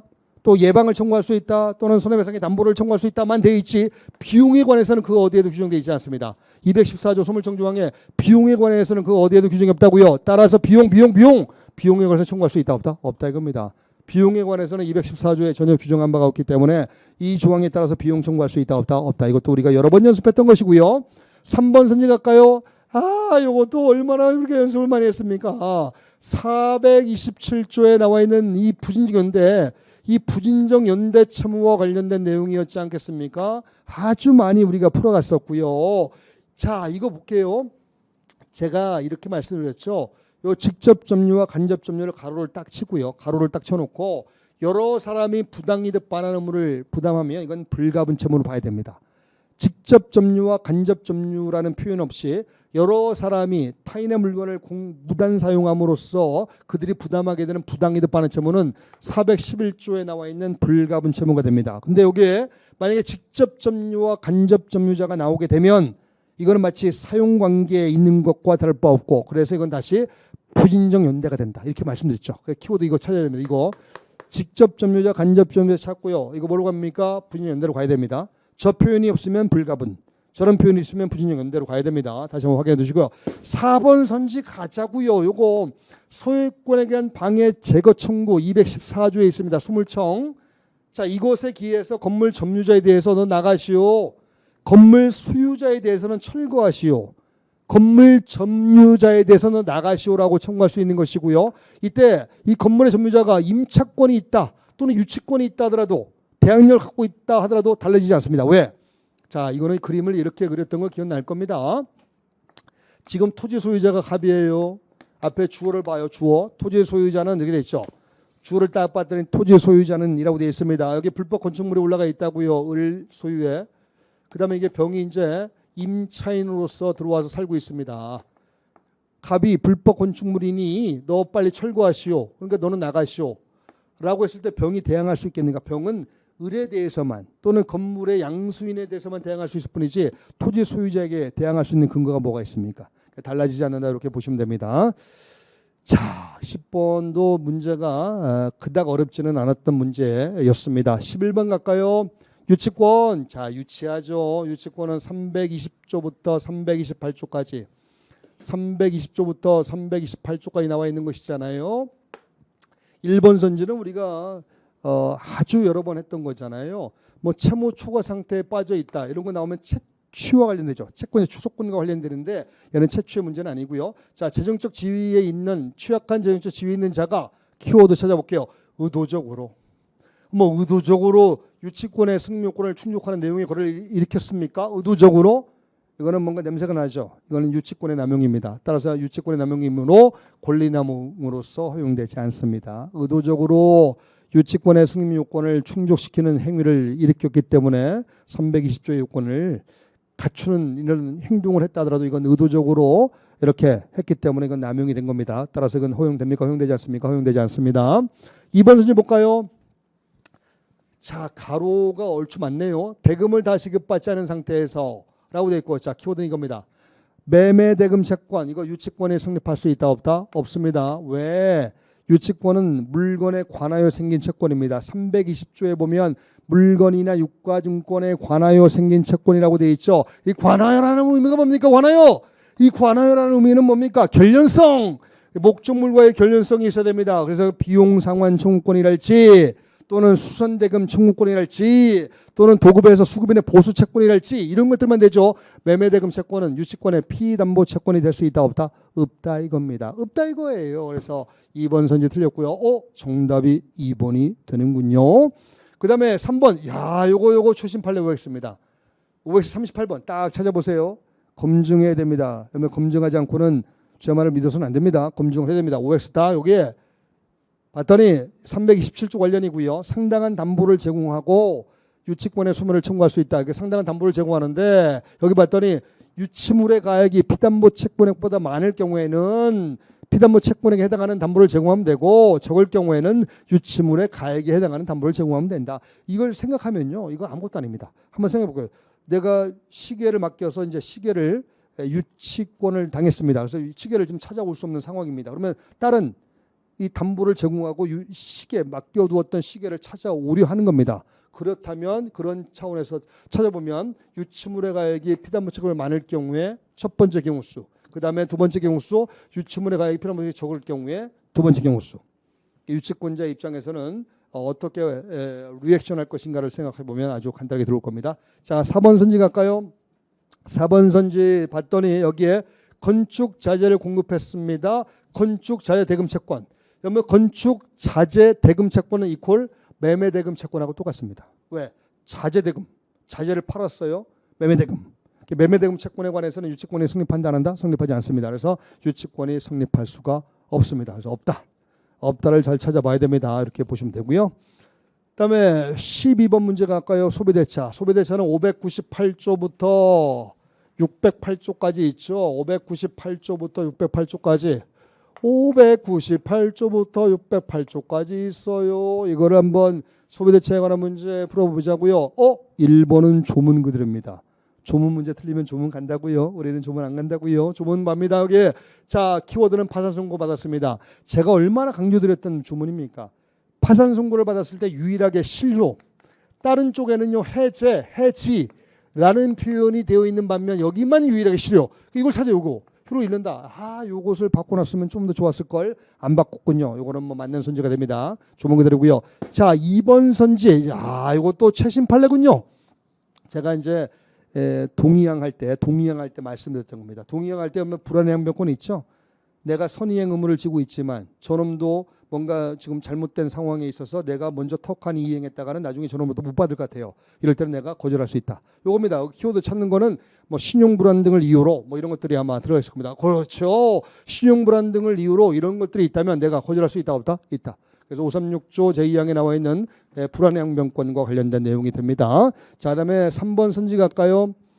준소비대차. 605조 관련이고요. 준소비대차. 얘는 준소비대차는 동일성이 그대로 유지되죠. 다만 기존의 당사자 사이에서 이루어져야 됩니다. 기존의 채무의 당사자가 요 키워드 잡아야 됩니다. 그래서 기존의 채무의 당사자끼리 이루어져야만 준소비대차의 효력을 주게 됩니다. 준소비대차 기억나시죠? 이렇게 봐야 됩니다. 이것도 여러 번 기출되었던 그러한 판례가 됩니다.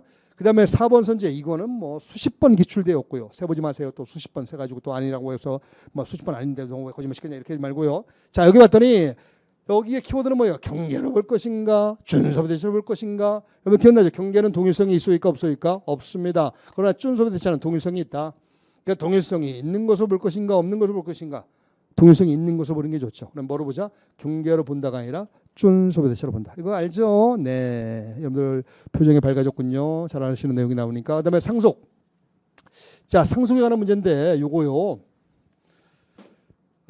친족 상속법은 공부를 하자니 분량이 많고요. 민법 자체가 어마어마한 분량을 갖고 있는데 친상법까지 다 하자라고 친다면 참 대단히 부담이 되죠. 그래서 제가 친상법은 마지막에는 과감하게 버리라고 합니다. 그러면 투 세션 문제풀이로 커버를 해야 됩니다. 그래서 보통 3문제 정도 나오는데 3문제에서 2문제만 건지자. 이 문제는 건지지 말자. 이런 식으로 하는 겁니다. 저 사람이 강사 맞아요? 저 사람이 원장 맞아요? 저 사람이 교수 맞아요? 예, 맞습니다. 여러분들 부담감을 줄여야만 합격합니다. 민법을 100점 맞으면 뭐합니까? 민법을 96점 맞으면 뭐합니까? 시험에 떨어지는데 민법 100점 맞자고 왔습니까? 여기에? 시험에 합격하자고 온 거 아니겠습니까? 그래서 그런 말씀을 드리는 겁니다. 자, 1번 선지 볼까요? 공동상속인 중 나와 있죠. 동거, 간호 등의 방법으로 특별히 부양했다. 자, 특별히 기여했다, 부양했다. 특별기업은 1008조에 2에 있죠. 1008조에 2에 나와 있는 것이고요. 자, 특별기여자가 나오면 그가 기여한 몫은 그에게 주고 그다음 나머지를 이제 잘라서 분할하면 됩니다. 상속분에 따라서 나누면 되는 거죠. 그러면 이제 특별히 기여한 자는 기여분을 자기의 고유의 몫으로 받고 그다음에 또 상속분을 받으니까 두 개를 합산한 금액이 그가 받는 거죠. 여기 가산액으로. 조문 그대로예요. 1008조 A2의 제1항 그대로입니다. 그 다음에 2번 선지 볼까요? 최신판례입니다. 최신판례. 신상법 최신판례 513번 찾아보세요. 그대로 들어가 있죠. 요거 그대로 들어가 있습니다. 검증해야 됩니다. 한정승인 신고의 수리의 심판 이렇게 돼 있죠. 자, 수리의 심판이 나와 있고요. 한정 요건을 구비하였음을 인정하고 효력을 최종적으로 확정하는 절차.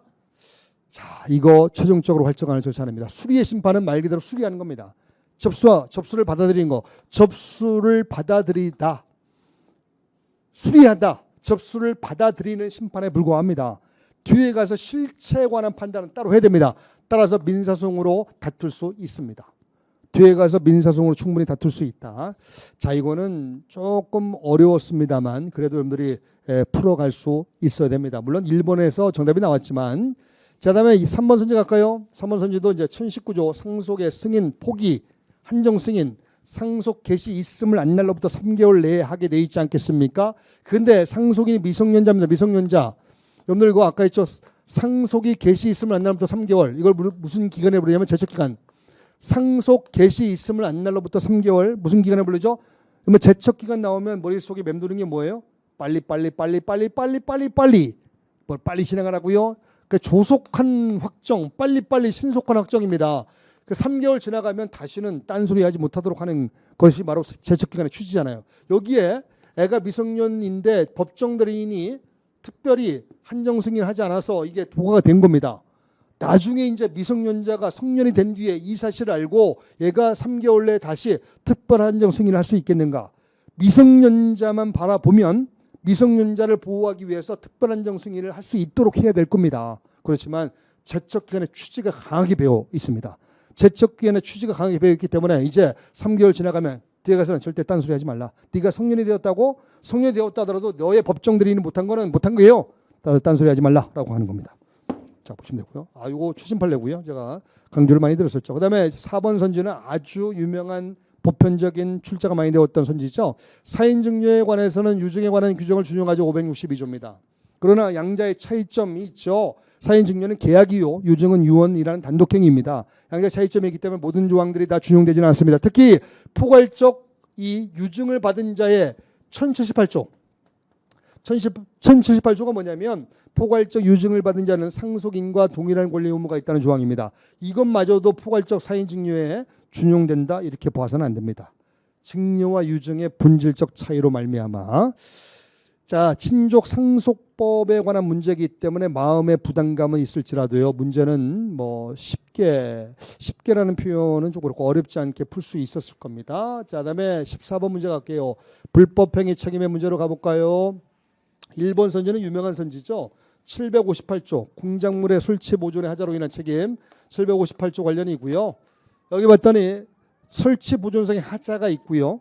그 다음에 이게 여러 원인 중에 이게 공동 원인 중에 하나가 되었다. 이럴 때도 758조의 설치 보존상의 하자로 인한 것을 봅니다. 그러니까 758조에 따른 공작물 책임을 진다 안 진다? 진다. 758조 공작물 책임이라고 부르죠. 자, 2번 선지 볼게요. 도급인, 수급인, 이거는 대등한 계약상의 주체이기 때문에 757조에 따르면 수급인의 행위에 대해서 도급인의 책임이 있다 없다? 없습니다.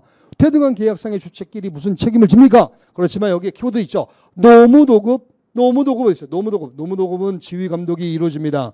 지휘감독이 이루어지면 756조에 따라서 사용자 책임이 성립하게 됩니다. 그래서 사용자 책임이 있다 없다? 있다 이거예요. 맞는 선지가 되고요. 3번 가자고요. 야, 3번도 뒤지게 많이 보았지 않겠습니까? 요 623조가 뭐냐면 임대인의 적극적 유지수선 의무. 임차인이 제대로 살 수 있도록 적극적 유지수선 의무를 부담시키고 있는 조항이 623조죠. 근데 여기 봤더니 뭐라고 되어 있냐면 임대 목적물에 필요한 안전성을 갖추지 못한 설치 보존상의 하자가 있고요. 그 다음에 여기에 유지수선 의무 위반도 있고요. 그 다음에 설치 보존상의 하자에 따른 공작물 책임 져야 되죠. 758조에 따라서.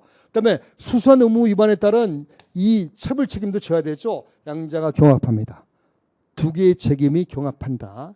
우리가 알고 있는 일반적인 판례이고요. 그 다음에 이제 4번 선지. 야, 이거는 우리 법원직 시험에서만 두 번째 보는군요. 폐기물을 매립한 후 전전 유통시켰다.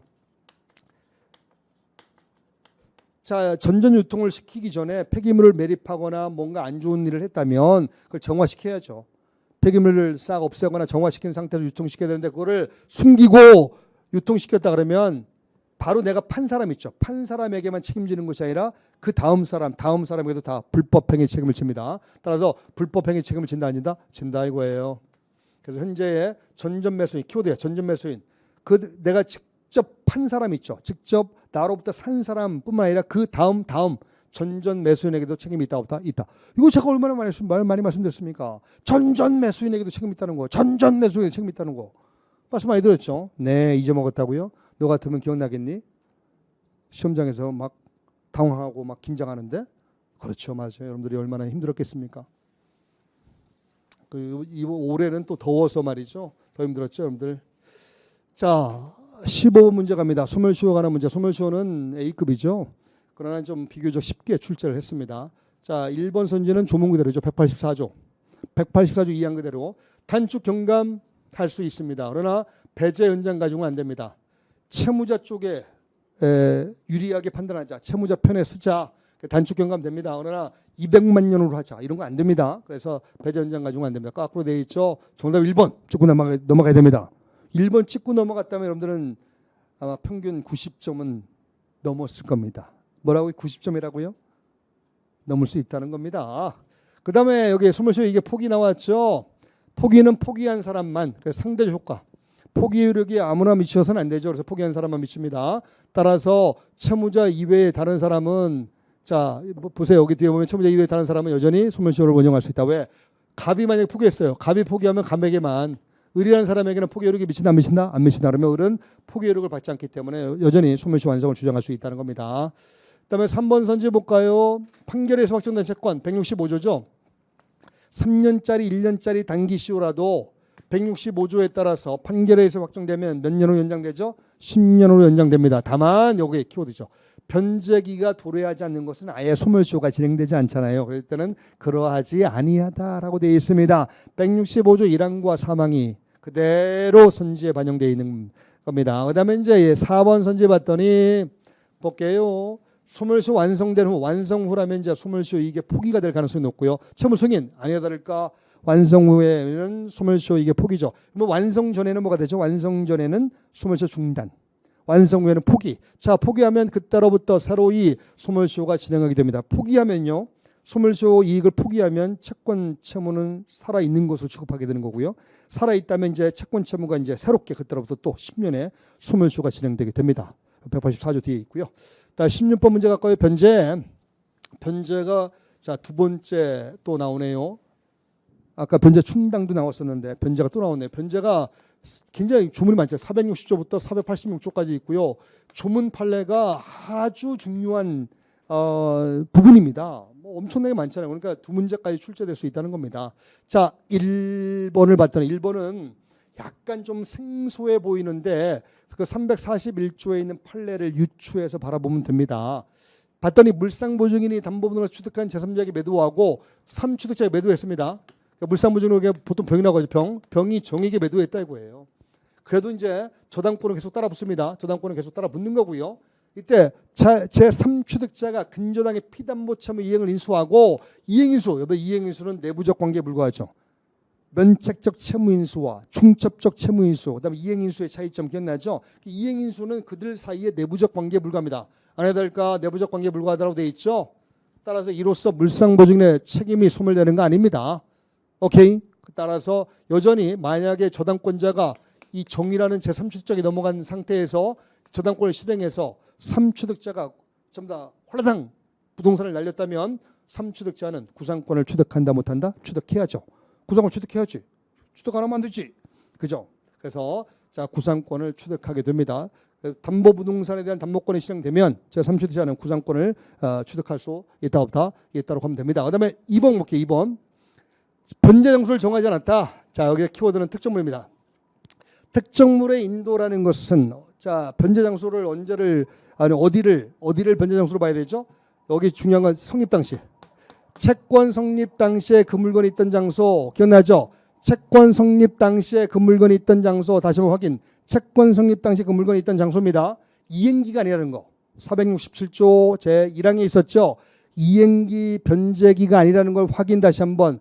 자, 다행히 맞는 선지로 만들었네요. 자, 그다음에 이제 여기 봅니다. 3번 선지는 요거 466조의 대물 변제 관련이군요. 대물 변제 관련. 봤더니 채무자가 채권자에게 채무 변제 관련해 다른 채권을 양도했다. 변제 관련해 다른 채권을 양도했다. 요거 담보조로 주는 겁니까? 대물 변제조로 주는 겁니까? 담보조로 준다, 대물 변제조로 준다. 둘 중에 뭐로 봐야 되죠? 대물 변제조로 준다면 그 채권 채무가 막바로 소멸을 합니다. 그러면 채권자에게 좋지 않죠. 그래서 이거는 원칙적으로 담보조로 준 것을 보자. 그래서 여기 보면 담보 또는 이렇게 변제 방법으로 양도된 것을 추정하자. 변제에 가름한 것을 볼 것은 아니오다. 이게 바로 대물 변제죠. 대물 변제조로 준 것으로 봐서는 안 된다 이런 뜻입니다. 대물 변제조로 준 것으로 봐서는 안 된다라고 보는 겁니다. 그렇다면 채권 양도만 있으면 바로 원래 채권에 소멸된다 볼 수는 없습니다. 담보조로 준 것이기 때문에 원래 채권은 그대로 살아있게 됩니다. 이렇게 봐주시면 되고요. 자, 4번 선지 갈까요? 변제 비용. 변제 비용은 473조. 누가 부담하죠? 채무자 부담합니다. 다만 이제 채권자의 잘못으로 말미암아 그 비용이 증가되면 이때는 채권자 부담을 합니다. 요 조문 그대로고요. 그다음에 매매 계약에 관한 비용은 쌍방균분하여 책임을 지게 됩니다. 그래서 이건 566조에 있고요. 근데 다 맞네요. 그러면 다시 돌아갑니다. 그래서 이렇게 보고 1번 선지를 다시 볼게요. 그래서 아까 이제 2번, 3번 4번 선지가 다 맞아 있죠. 아까 3번 선지도 봤고요. 자, 1번이 조금 더 들여다봐야 됩니다. 자, 좀 더 들여다보자고요. 1번 봤더니 3취득자의 매도하고 그다음에 계속해서 여기에 저당권 살아있고 아까 말씀드렸죠. 그다음에 이행 인수를 했습니다. 3취득자가 여전히 채무자가 여전히 그다음에 여기 물보 여전히 이 사람들이 부담하고 있고요. 자, 이때 물보의 책임이 소멸되지 않는다. 그렇다면 담보권이 실행됐습니다. 그럴 때는 3취득자가 채무자에 대한 구상권을 취득한다. 누가 취득하겠죠? 자, 다시 보면 물보가 담보부동산을 3취득자에게 매도하고 3취득자가 담보부동산 설정된 자 근저당의 피담보 채무 이행을 인수했습니다. 여기 이제 이행인수가 잘 보시고요. 내부적 계약에 불과하다면 물상부정의 책임이 소멸되지 않습니다. 그래서 결론적으로 자 3취득자가 채무자에 대한 구상권을 취득한다. 물보 있죠. 물보. 물상보증인의 책임이 그대로 살아있고 자 이거 좀 뭔가 보세요. 이쪽은 3번 선지도 맞는 선지고 그다음에 4번 선지도 맞는 선지고 그다음에 2번 선지도 채권 승립 당시에 그 물건이 있던 장소도 맞고요. 그렇다면 자 1번이 여기에 물보가 구상권을 취득한다 이렇게 가셔야 될 듯 보입니다. 그래서 여기 3취득자가 아니라 물보가 구상권을 취득한다 이렇게 가셔야 될 듯 보입니다. 자 그다음에 17번 보겠습니다. 17번 문제. 자인 능력. 야, 아주 이례적으로 말이죠. 민법 총칙에서 권리의 주체에 관한 문제가 나왔습니다. 아까 신의칙과 관련된 문제도 나왔었는데 이 권리의 주체에 관한 문제도 나왔었군요. 자, 아주 이례적으로 나왔죠. 자, 봤더니 여기에 연령 출생일 산입 요거는 우리가 158조에서 봤었죠. 연령 계산할 때는 출생일 산입하는 거. 원래 기간 계산은 초일 산입합니까? 산입하지 않습니까? 초일 불산입이죠. 그런데 연령 계산할 때는 출생을 산입하게 됩니다. 그러면 2001년 1월 1일 출생한 자는 1월 1일 그대로 자 산입해서 1월 1일부터 기산하고요. 그 다음에 이제 19년이죠. 19년도 하면 2019년이 되고 19년이 되고 그다음에 기산점에 해당하는 전일. 그러면 1월 1일 해당하는 전일은 뭐죠? 12월 31일. 그래서 12월 31일로 미성년 만료됩니다. 자, 12월 30일로 그래서 자 만료되면 이제 그 다음에 성년자가 되는 거죠. 만료가 12월 31일 맞죠? 그 다음에 2번 선지 봅니다. 피성년 후견인 신상에 관해서 신상이라는 건 주변 상황이 있죠. 상태가 허락되는 범위 내에서 요거 잘 보시고 단독으로 요건 뭐 제가 누차 강조를 많이 드렸었죠. 947조에 이에 나와 있던 지문이 있고요. 자, 그다음에 2번 선지 볼까요? 요거 법조문이죠. 법조문. 조문 문제 틀리면 조문 가는 겁니다. 법조문 문제 틀리면 조문 가는 겁니다. 조문 갑니다. 15조에 나와 있는 거고요.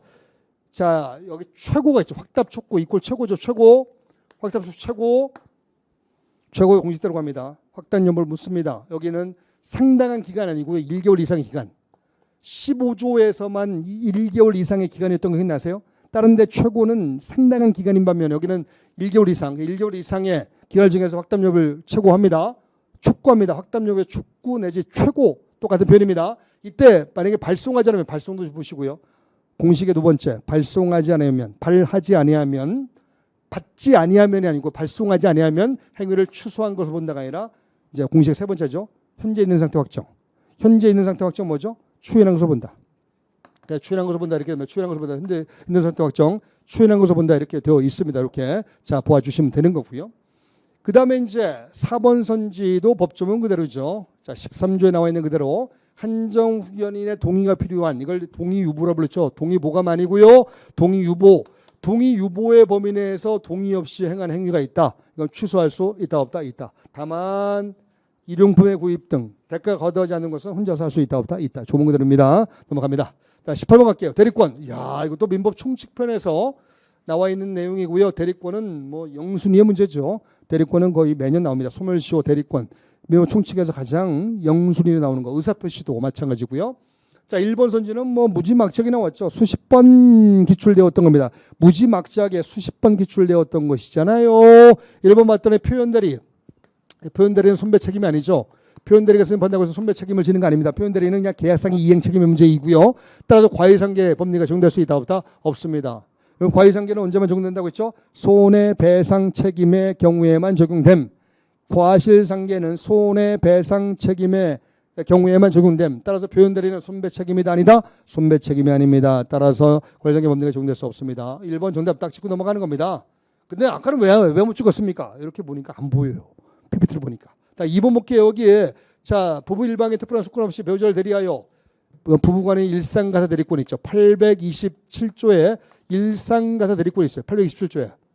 827조에 일상가사 대리권이 있단 말이에요. 일상가사 대리권을 기초로 해서 자 여기에 보증행위를 했다. 126조의 표현대리가 뭐죠? 권을 넘는 표현대리. 일상가사 대리권을 초월하는 이 대리권을 넘는 표현대리. 이거 있으려면 뭐가 필요하죠?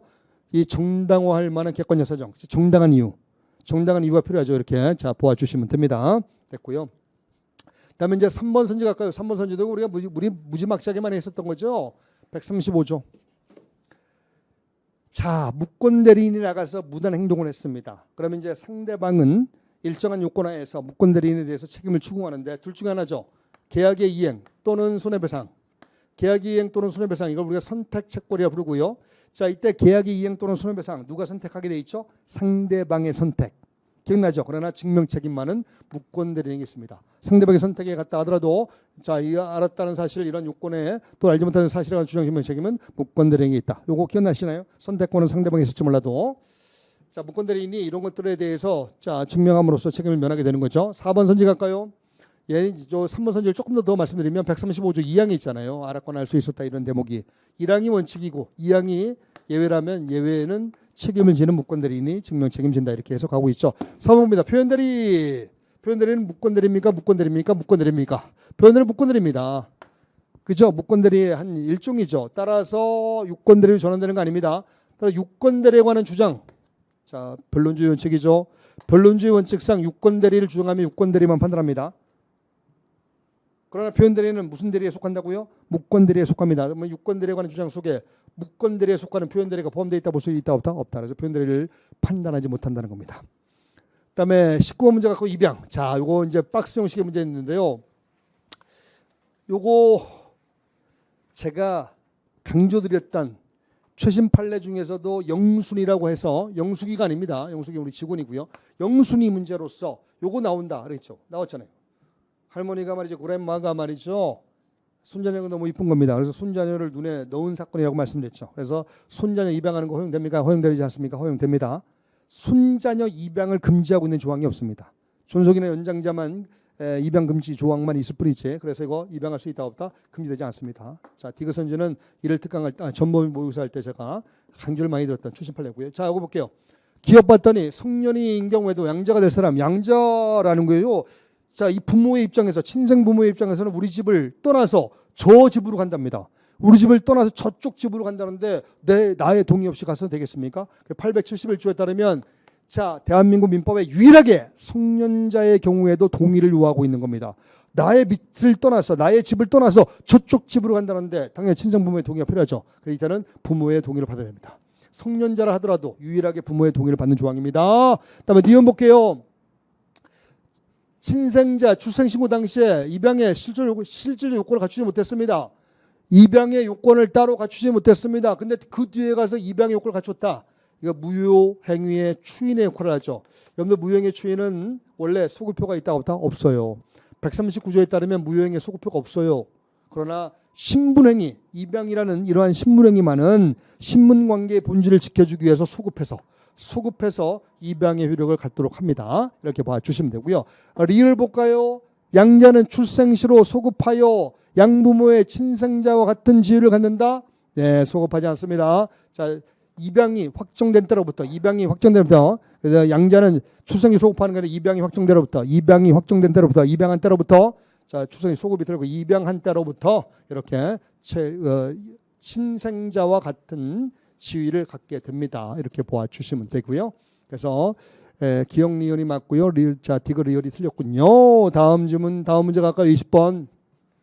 자, 시간이 얼마 안 남은 관계로 마음이 급해지네요. 채권양도.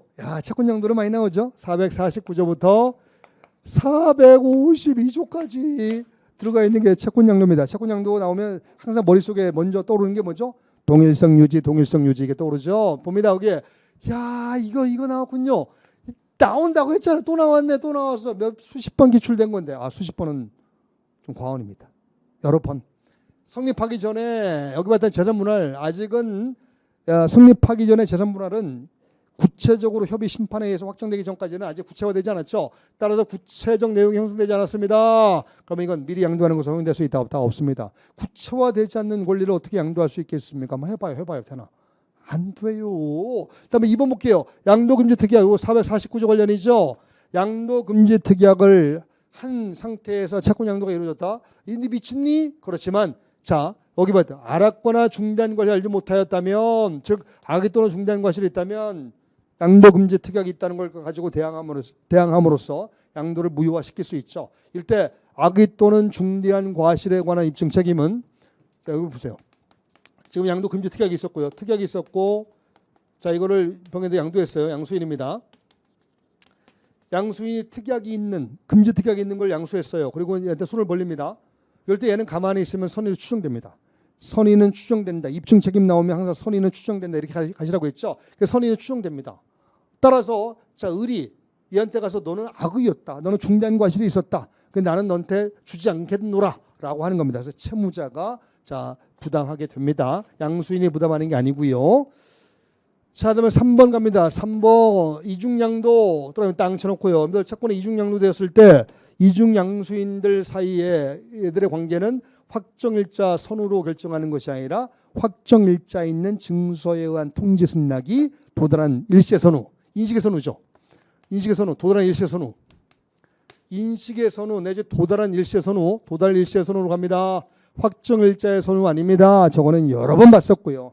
쉽게 문제를 풀 수 있었을 겁니다. 그다음에 4번 갈게요. 요거는 428조 뒤. 보증채무의 부종성 관련된 거죠. 따라 붙습니다. 따라서 주채무에 대한 채권이 이전되면 당사 사이에 별도의 특약이 없다 하는 이런 별도의 특약이 없다면 보증에 대한 채권도 당연히 이전됩니다. 별도의 대항 요건도 갖출 필요가 있다 없다? 없다. 왜? 부정성에 따라 가니까요. 자, 여러분들 피곤해 죽겠죠. 21번 갑니다. 조금만 더 하면 됩니다. 다 왔습니다. 이제 제척기간 항상 빨리. 자, 먼저 매도인 수급인의 담보책임 나왔죠. 여러분들 매도인의 담보책임은 요거 1년 또는 6개월. 그다음에 수급인의 담보책임은 1년, 5년, 10년. 다시 한번 매도인의 담보책임은 6개월, 1년. 수급인의 담보책임은 1년, 5년, 10년. 자, 이런 제척기간이 있는데 요거 제척기간이 지난 경우에도 가로 딱 쳐놓고요. 지나기 전에 만약에 상계적상이 있었다면 요거 495조 관련이죠. 소멸시효가 완성된 후라도 완성 전에 상계할 수 있었던 것이라면 상계할 수 있도록 한다는 조항을 제척기간에도 그대로 유추 적용합니다. 따라서 나중에 상계할 수 있다 없다? 있다. 제척기간 도구하기 전에 상계적상이 있었다면 상계할 수 있었다는 게 상계적상이죠. 적상이 있었다면 나중에 상계할 수 있도록 해준다는 것이고 아이고 피곤해 죽겠다. 그다음에 2번 갑니다. 매매 예약 완결권 이거 564조에 있고요. 자, 형성권입니다. 그러면 형성권에 관해서 따로 약정이 없으면 제척기간 몇 년을 보죠? 10년. 따로 명문규정이 없거나 약정이 없으면 10년을 갑니다. 그래서 10년을 갑니다. 근데 제가 말씀드렸죠. 564조 채권법에 나와 있는 조항이니까 기간을 따로 약정할 수 있다. 이거 강조만 드렸죠. 우리 시험에도 한 2번 정도 나왔던 거고요. 기간은 따로 약정 가능합니다. 자, 그러나 시기, 기산점은 따로 약정할 수 없습니다. 기간은 따로 약정할 수 있지만 시기, 기산점에 관해서는 따로 약정할 수 없다고요. 그래서 여기 봤더니 시기, 기산점에 관해서 특별히 약정했다. 자, 이거 따로 약정할 수 없습니다. 자, 누차 나왔던 거고요. 기간에 관해서는 따로 약정할 수 있다. 그러나 시기나 기산점에 관해서는 따로 약정할 수 있다 없다? 없다가 됩니다. 이렇게 자 보시면 됩니다. 요거 우리가 늘 풀었던 이러한 형태의 지문 내용입니다. 그래서 이건 어렵지 않겠고요. 키워드 시기를 찾아야 시기. 기간의 문제와 시기를 구별해서 찾아야 되고요. 자, 그다음에 3번 선지 갑니다. 제척 기간 요거 빨리빨리 조속한 확정 빨리. 그래서 얘는 직권 조사 사항이 됩니다. 직권으로 조사 판단한다는 거 확인 다시 한번 해두시고요. 그러니까 직권 조사 사항이라면 주장이 없더라도 판단할 수 있다는 것이고요. 야, 4번이죠. 채취. 채권자 추소권 관련이죠. 봤더니 매매 예약에 따른 예약 완결권이 제척 기간의 경고가 임박했습니다. 아까 10년이라고 했죠. 10년. 10년의 기간의 경고가 임박해 있습니다. 그래서 10년의 경고가 되면 다시는 매매 예약 완결권을 행사할 수가 없다고요. 그러면 재산이 빠져나가지 않게 됩니다. 근데 재산이 빠져나가지 않게 될 찰나에 갑자기 제척기간 연장해서 새로 매매 예약을 체결하는 겁니다. 다시 재산이 빠져나갈 가능성을 다시 열어둔 거죠. 그다음에 이거는 재산 감소를 이루게 되는 행위이고 따라서 사용이 될 수 있다 없다? 있다. 기억날 겁니다. 그다음에 22번 갑니다. 제가 이거 나온다고 했잖아요. A급 제가 최신 판례 중에서 영순위로 꽂았던 거 5개 중에 2개가 나왔군요. 요거 나왔잖아요. 요거 제3자료는 계약에서 수익자 예, 548조 1항 단서에 계약 해제에서 제3자의 권리를 보호한다는 조항에서 제3자에 해당된다 안 된다 해당된다 바뀌었다고 했죠. 최신 판례입니다. 아주 유명한 판례가 될 겁니다. 앞으로 전압 판례고 뭐 전압이 아니더라도 중요 판례입니다. 그래서 제3자에 해당됩니다. 제3자료는 계약 수익자 제3자에 해당됩니까 안 됩니까? 해당된다. 이거 아주 제가 강조를 많이 드렸고요. 그래서 저는 1번 딱 찍고 넘어가는 겁니다. 왜 아까는 왜 1번 못 찍었냐고요. 안 보였다니까. 그다음에 2번 볼게요. 2번. 자, 2번은 볼게요. 소유등 청구권 압류. 소유등 청구권이 압류되었다 하더라도 매매 계약상의 지위에서 계약 당사자의 지위에서 그들이 계약을 해지하든 얼마든지 할 수 있습니다. 소유등이 압류되었다 하더라도. 그래서 해제할 수 있다고요. 해제했다 하더라도 아무런 문제가 되지 않습니다. 따라서 해제했다 하더라도 자, 불법 행위는 성립하지 않습니다. 소유등 청구권의 압류가 키워드요. 갑과 을 사이에 계약이 이루어지고요. 이 계약상에 기해서 소유등 청구권, 요 소유등 청구권이 A라는 사람에게서 압류가 되었다 하더라도 계약 당사자 지위는 여전히 갑과 을에게 있습니다. 따라 얘들은 이 계약 당사자 지위에서 해지할 수 있다 없다? 있다. 해지할 수 있습니다. 그렇게 바라보면 되고요. 자, 그다음에 3번 볼게요. 매매 계약이 해제된 후에도 나와 있죠. 야, 요거 출처가 없군요. 출처가 없는 것은 우리가 미처 준비하지 못했던 지문입니다. 자, 이런 것들 아까 1번에서 정답이 나왔기 때문에 3번은 뭐 보지도 않고 넘어갈 수 있는 겁니다. 자, 굳이 보자면 해제된 후에도 일부 변제를 수령했습니다. 그러면 자, 이거는 해제를 하지 않겠다는 뜻이죠. 해제를 했는데 일부 변제를 수령했다는 건 해제하지 않겠다는 뜻이 배어 있죠. 그래서 요 부활 예수님 부활처럼 부활하는 겁니다. 그다음에 이제 그 뒤부터는 이제 새로운 이행책임 없이 바로 해제권을 행사할 수는 없게 됩니다. 부활되었기 때문에 저 일부를 수령했다는 것이 키워드입니다. 자, 여기 잡고요. 그 다음에 4번 선지는 너무나 유명한 보편적인 선지죠. 이행지체 544조 관련 상당한 기간을 정해서 최고로 해야 되는데 반드시 일정한 기간을 명시할 필요는 없고요. 명시하지 않았다면 그로부터 상당한 기간이 경과된 뒤에 가면 됩니다. 23번 갈게요. 상계. 야, 상계 요것도 제가 나온다고 했잖아요. 요건 제가 뭐 영순위로 꼽았다기보다는 아주 중요한 판례로 꽂았었던 거죠. 꼽았던 것이었죠. 요거 495조 관련이었죠. 소멸시효가 완성된 채권, 완성 전에 상계할 수 있었던 것이라면 여기 완성되었습니다. 완성되었다면 자, 여기 볼게요. 그 전에 상계할 수 있었다? 볼 수 없습니다. 왜? 저 유의비 사원 청구는 키워드입니다. 여러분들 유의비 사원 청구는 언제 이거 자, 이행기 들여야죠. 유의비 사원 청구는 언제 이행기 들여야죠? 요거 임대 종료시. 임대차 종료시에 이행기 비로소 도래야 합니다. 그러면 상계적상이라는 게 뭐예요? 상계할 수 있는 상계적상은 쌍방이 이행기 도래.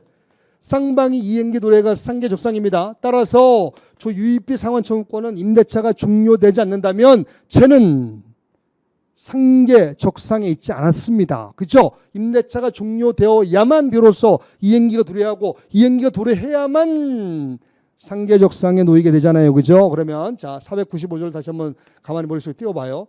완성된 경우에 완성 전에 상계할 수 있었던 것이라면 상계할 수 있다는 건데 얘는 완성 전에 상계할 수 있는 것이다 있는 것이 아니다 있는 것이 아닙니다. 왜? 유입비 상환적으로 임대차 종료시 비로소 발생하기 때문에 상계할 수 없다라고 되는 거고요. 다음에 2번 선지 봅니다. 여기에 압류 나와 있죠. 자, 이건 498조 관련 민법에서 가장 어려운 조항이죠. 자, 상계와 관련된 압류 상계와 관련된 조항이죠. 이때 대항하기 위해서는 그 전부터 압류 명령이 들어오기 전부터 반대 채권을 갖고 있다면 상계할 수 있는데 이 경우에 자, 상계하려면 압류로 발생된 시 이미 상계적상에 있거나 또는 자동 채권의 변제기가 동시에 또는 먼저 도래해야 됩니다. 이거는 전형적인 판례고요. 자, 어려운 판례가 아닙니다. 우리가 놓쳐봤던 거고. 그다음에 이제 3번 선지. 자, 여러분들 조금만 더 할게요. 5분만 더 하면 됩니다. 죄송합니다. 자, 이 3번 선지 상계항변 요거 출처가 없죠. 얘는 우리 영민님에게 맞춰요. 영민님 help me 도와줘요. 민사소송법 문제입니다. 민사소송법 216조 제2항에 보면 상계항변 이거 민사소송법이에요. 또 민법 찾아보고 나 싸대기 때리지 마세요. 싸대기 아파요. 자, 상계항변에 비록 이유 속에 판단되지만 이거 기판력을 줍니다. 이중으로 분쟁이 발생되는 거, 분쟁이 확산되는 걸 방지하기 위해서 기판력 주죠. 216조 2항 민사소송법. 그래서 이 상계항변에 기판력을 주는 거고요. 여기 봤더니 자, 일부는 존재하고 그다음에 나머지는 뭐 부존재, 뭐 존재한다 이런 판단들에 대해서 자, 판단이 된 것들에 대해서만 기판력이 발생합니다. 그래서 기판력 발생합니다. 근데 여기 뭐라고 되냐면 이 216조 2항에 보면 대등에게 하나요. 대항할 수 있는 했던 범위 하나요라고 되어 있습니다. 따라서 그 잔액을 초과할 수 없게 됩니다. 자, 요거는 자세한 내용은 나중에 이영민 선생님한테 들으시고요. 자, 이 민사소송법 216조 2항에 대항할 수 있는 범위 내에서라고 보시면 됩니다. 자, 4번 선지는 우리가 많이 봤던 거죠. 유치권이 인정된 아파트 경락 취득한 자 갑. 그다음에 유치권자 을. 이렇게. 자, 임료 상당의 부당이득 반환 채권을 갖고 있고요. 이때 유치권자의 종료 소유자 병.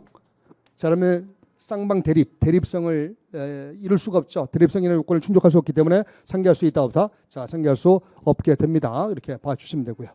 그래서 자, 이렇게 보시면 됩니다. 그다음에 이제 그래서 풀면 되고요. 그다음에 24번 갑니다. 연대채무 분쟁 연대채무 다 왔습니다. 여러분들 죄송합니다. 다 왔습니다.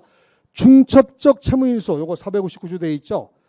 중첩적 인수가 되면 이렇게 중첩적으로 인수했죠. 이렇게 인수가 되면 이거 연대채무 또는 분인형 연대채무가 된다고 했죠. 그래서 중간적 공동관계가 있다면 연대채무, 공동관계가 없다면 분인형 연대채무. 자, 딱 들어맞고요. 2번 갑니다. 1번 번째. 요거 나온다고 했잖아요. 419조. 면혼소 알죠? 부담 부분 한도에서 절대 이력이 있는 면혼소에서 일부 면제. 자, 이거 나오는데 아이고 불행히도 요거는 맞는 선지가 됩니다. 이거 살짝 바꿨으면 더 좋았을 걸. 그래서 제가 이런 말씀드렸죠. 일부 면제할 때 자, 9억에 만약에 부담 부분이 3억이라면 이렇게 되었을 때 3억이라면 만약에 갑이 을에 대해서 일부 면제했을 때 7억을 면제한 케이스. 그래서 만약에 2억이 남았다면 요거 두 개 비교할 때 1억이 까였죠. 그래서 1억이 까였기 때문에 1억 원어치 절대 효력이 있다는 거. 그러나 지금 선지는 5억을 면제한 겁니다. 5억을 면제하면 자, 4억이 남죠. 4억은 얘보다 더 많아요. 한 푼도 안 까였죠. 그러면 이때는 절대 효력이 없다. 이거 제가 기억해 두시고요. 이건 수치상으로 바라봐야 됩니다. 자, 그다음에 3번 선지 요거는 조문 그대로 425조죠. 연대채무자의 구상권 조문 그대로 425 1항 2항 요 조문 그대로 여러분들이 보시면 되고요. 야, 이게 또 나올 줄 몰랐어요. 2010년도에 전합 판결인데 이거 그 이후로 단 한 번도 빠지지 않고 매년 출제가 되었습니다. 또 나왔어. 이거 보는 순간 얼마나 짜증납니까? 이거 상계. 자, 연대채무 상계 절대 효력이 있는 418조 이거 부진정 연대채무의 경우도 적용된다. 그래서 미친다. 또 나왔어. 야, 졸립니다. 이제 마지막 문제입니다. 또 레스트케 수천. 자, 봅니다. 여기에 봤더니 1번 선급금을 지급했습니다. 도급에서 예컨대 10억 공사대금에서 처음에 3억을 지급했습니다. 근데 중도에 해지되었습니다. 그다음에 별도 의사표시 없이 그 선급금 지급은 당연히 충당되면 되죠. 그때까지의 공사 진척도에 따라서. 자, 2번 선지 이것도 얼마나 많이 나왔습니까? 668조 도급은 A급이잖아요. 상당한 정도 진척되었어요. 그 다음에 여기에 두 번 이익돼. 두 가지 키워드 플러스 상당한 정도 진척되고 두 번 이익된다면 이거는 자, 미완성 부분에 대해서만 미완성, 자, 지금까지 완성된 진척된 부분에 대해서 보수를 지급하라. 기억나시죠? 지급하라. 물론 기성구의 비율을 곱해서 산정한 금액 그 부분이 나오게 될 수밖에 없는 것이고, 그다음에 요거는 420관련 관련. 자, 보증인은 주채무자의 모든 걸 다 떠안습니다. 따라서 주채무자의 선급금 반환 의무, 또 손배 의무, 원상회복 의무, 원상회복 의무로 선급금 반환 의무 다 책임진다. 429조 조문 내용 그대로고요. 이거 또 나왔네. 4번 이거 398조 관련해서 또 나왔어 이거. 손배기 예정 또 나와서 이게 실제로 해제된 때가 아니라고 했잖아 이거. 실제로 해제된 때라면 막 가지끈 맥시멈으로 뒤로 밀어갖고 그냥 눈덩이처럼 불어난 손배액을 받게요. 그래서 안 된다. 그래서 해제할 수 있었던 때 기억나죠? 실제로 해제한 때가 아니라 해제할 수 있었던 때 이렇게 가야 됩니다. 그래서 여러분들 25번에 4번이 정답이고요. 여러분들 이번 민법 시험에 좀 어려웠나요? 어렵다고 느낀 분들도 계셨을 겁니다. 근데 저는 그닥 어렵지 않게 여러분들이 풀었으리라 생각을 합니다. 왜? 우리는 최선을 다했기 때문에, 열심히 했기 때문에. 그래서 뭐 그닥 크게 이러한 문제들은 많지 않았던 것 같습니다. 평이했던 문제 스타일이었고요. 2019년도, 20년도에 워낙 어려웠다 보니까 이런 문제 정도는 뭐 충분히 고득점을 할 수 있는 이런 문제이지 않을까라는 생각이 듭니다. 여기 보면 자, 판례를 묻는 문제가 지금까지 봤던 것처럼 83개 나왔습니다. 지문이. 조문 17개, 17개를 맞춰야 됩니다. 이걸 맞춰야만 고득점이 됩니다. 꼭 기억해 두시고요. 그다음에 아까 했죠. 채권법에 관한 문제가 11문제 나왔다고요. 채권법에 관한 문제를 우리가 이거를 해결하기 위해서는 채권법을 병행해서 공부를 할 수밖에 없습니다. 그래서 제가 기본 이론 과정부터 이걸 병행해서 강의를 해드릴 것을 약속을 드립니다. 여러분들 장시간 해설 강의 듣느라 고생 많으셨습니다. 오늘 세러데이입니다. 토요일인데 이렇게 나와서 해설 강의 들으면서 또 한 번의 초석을 다지고자 하는 여러분들 대단한 칭찬을 드리고요. 자, 저는 이만 물러가도록 하겠습니다. 수고했습니다.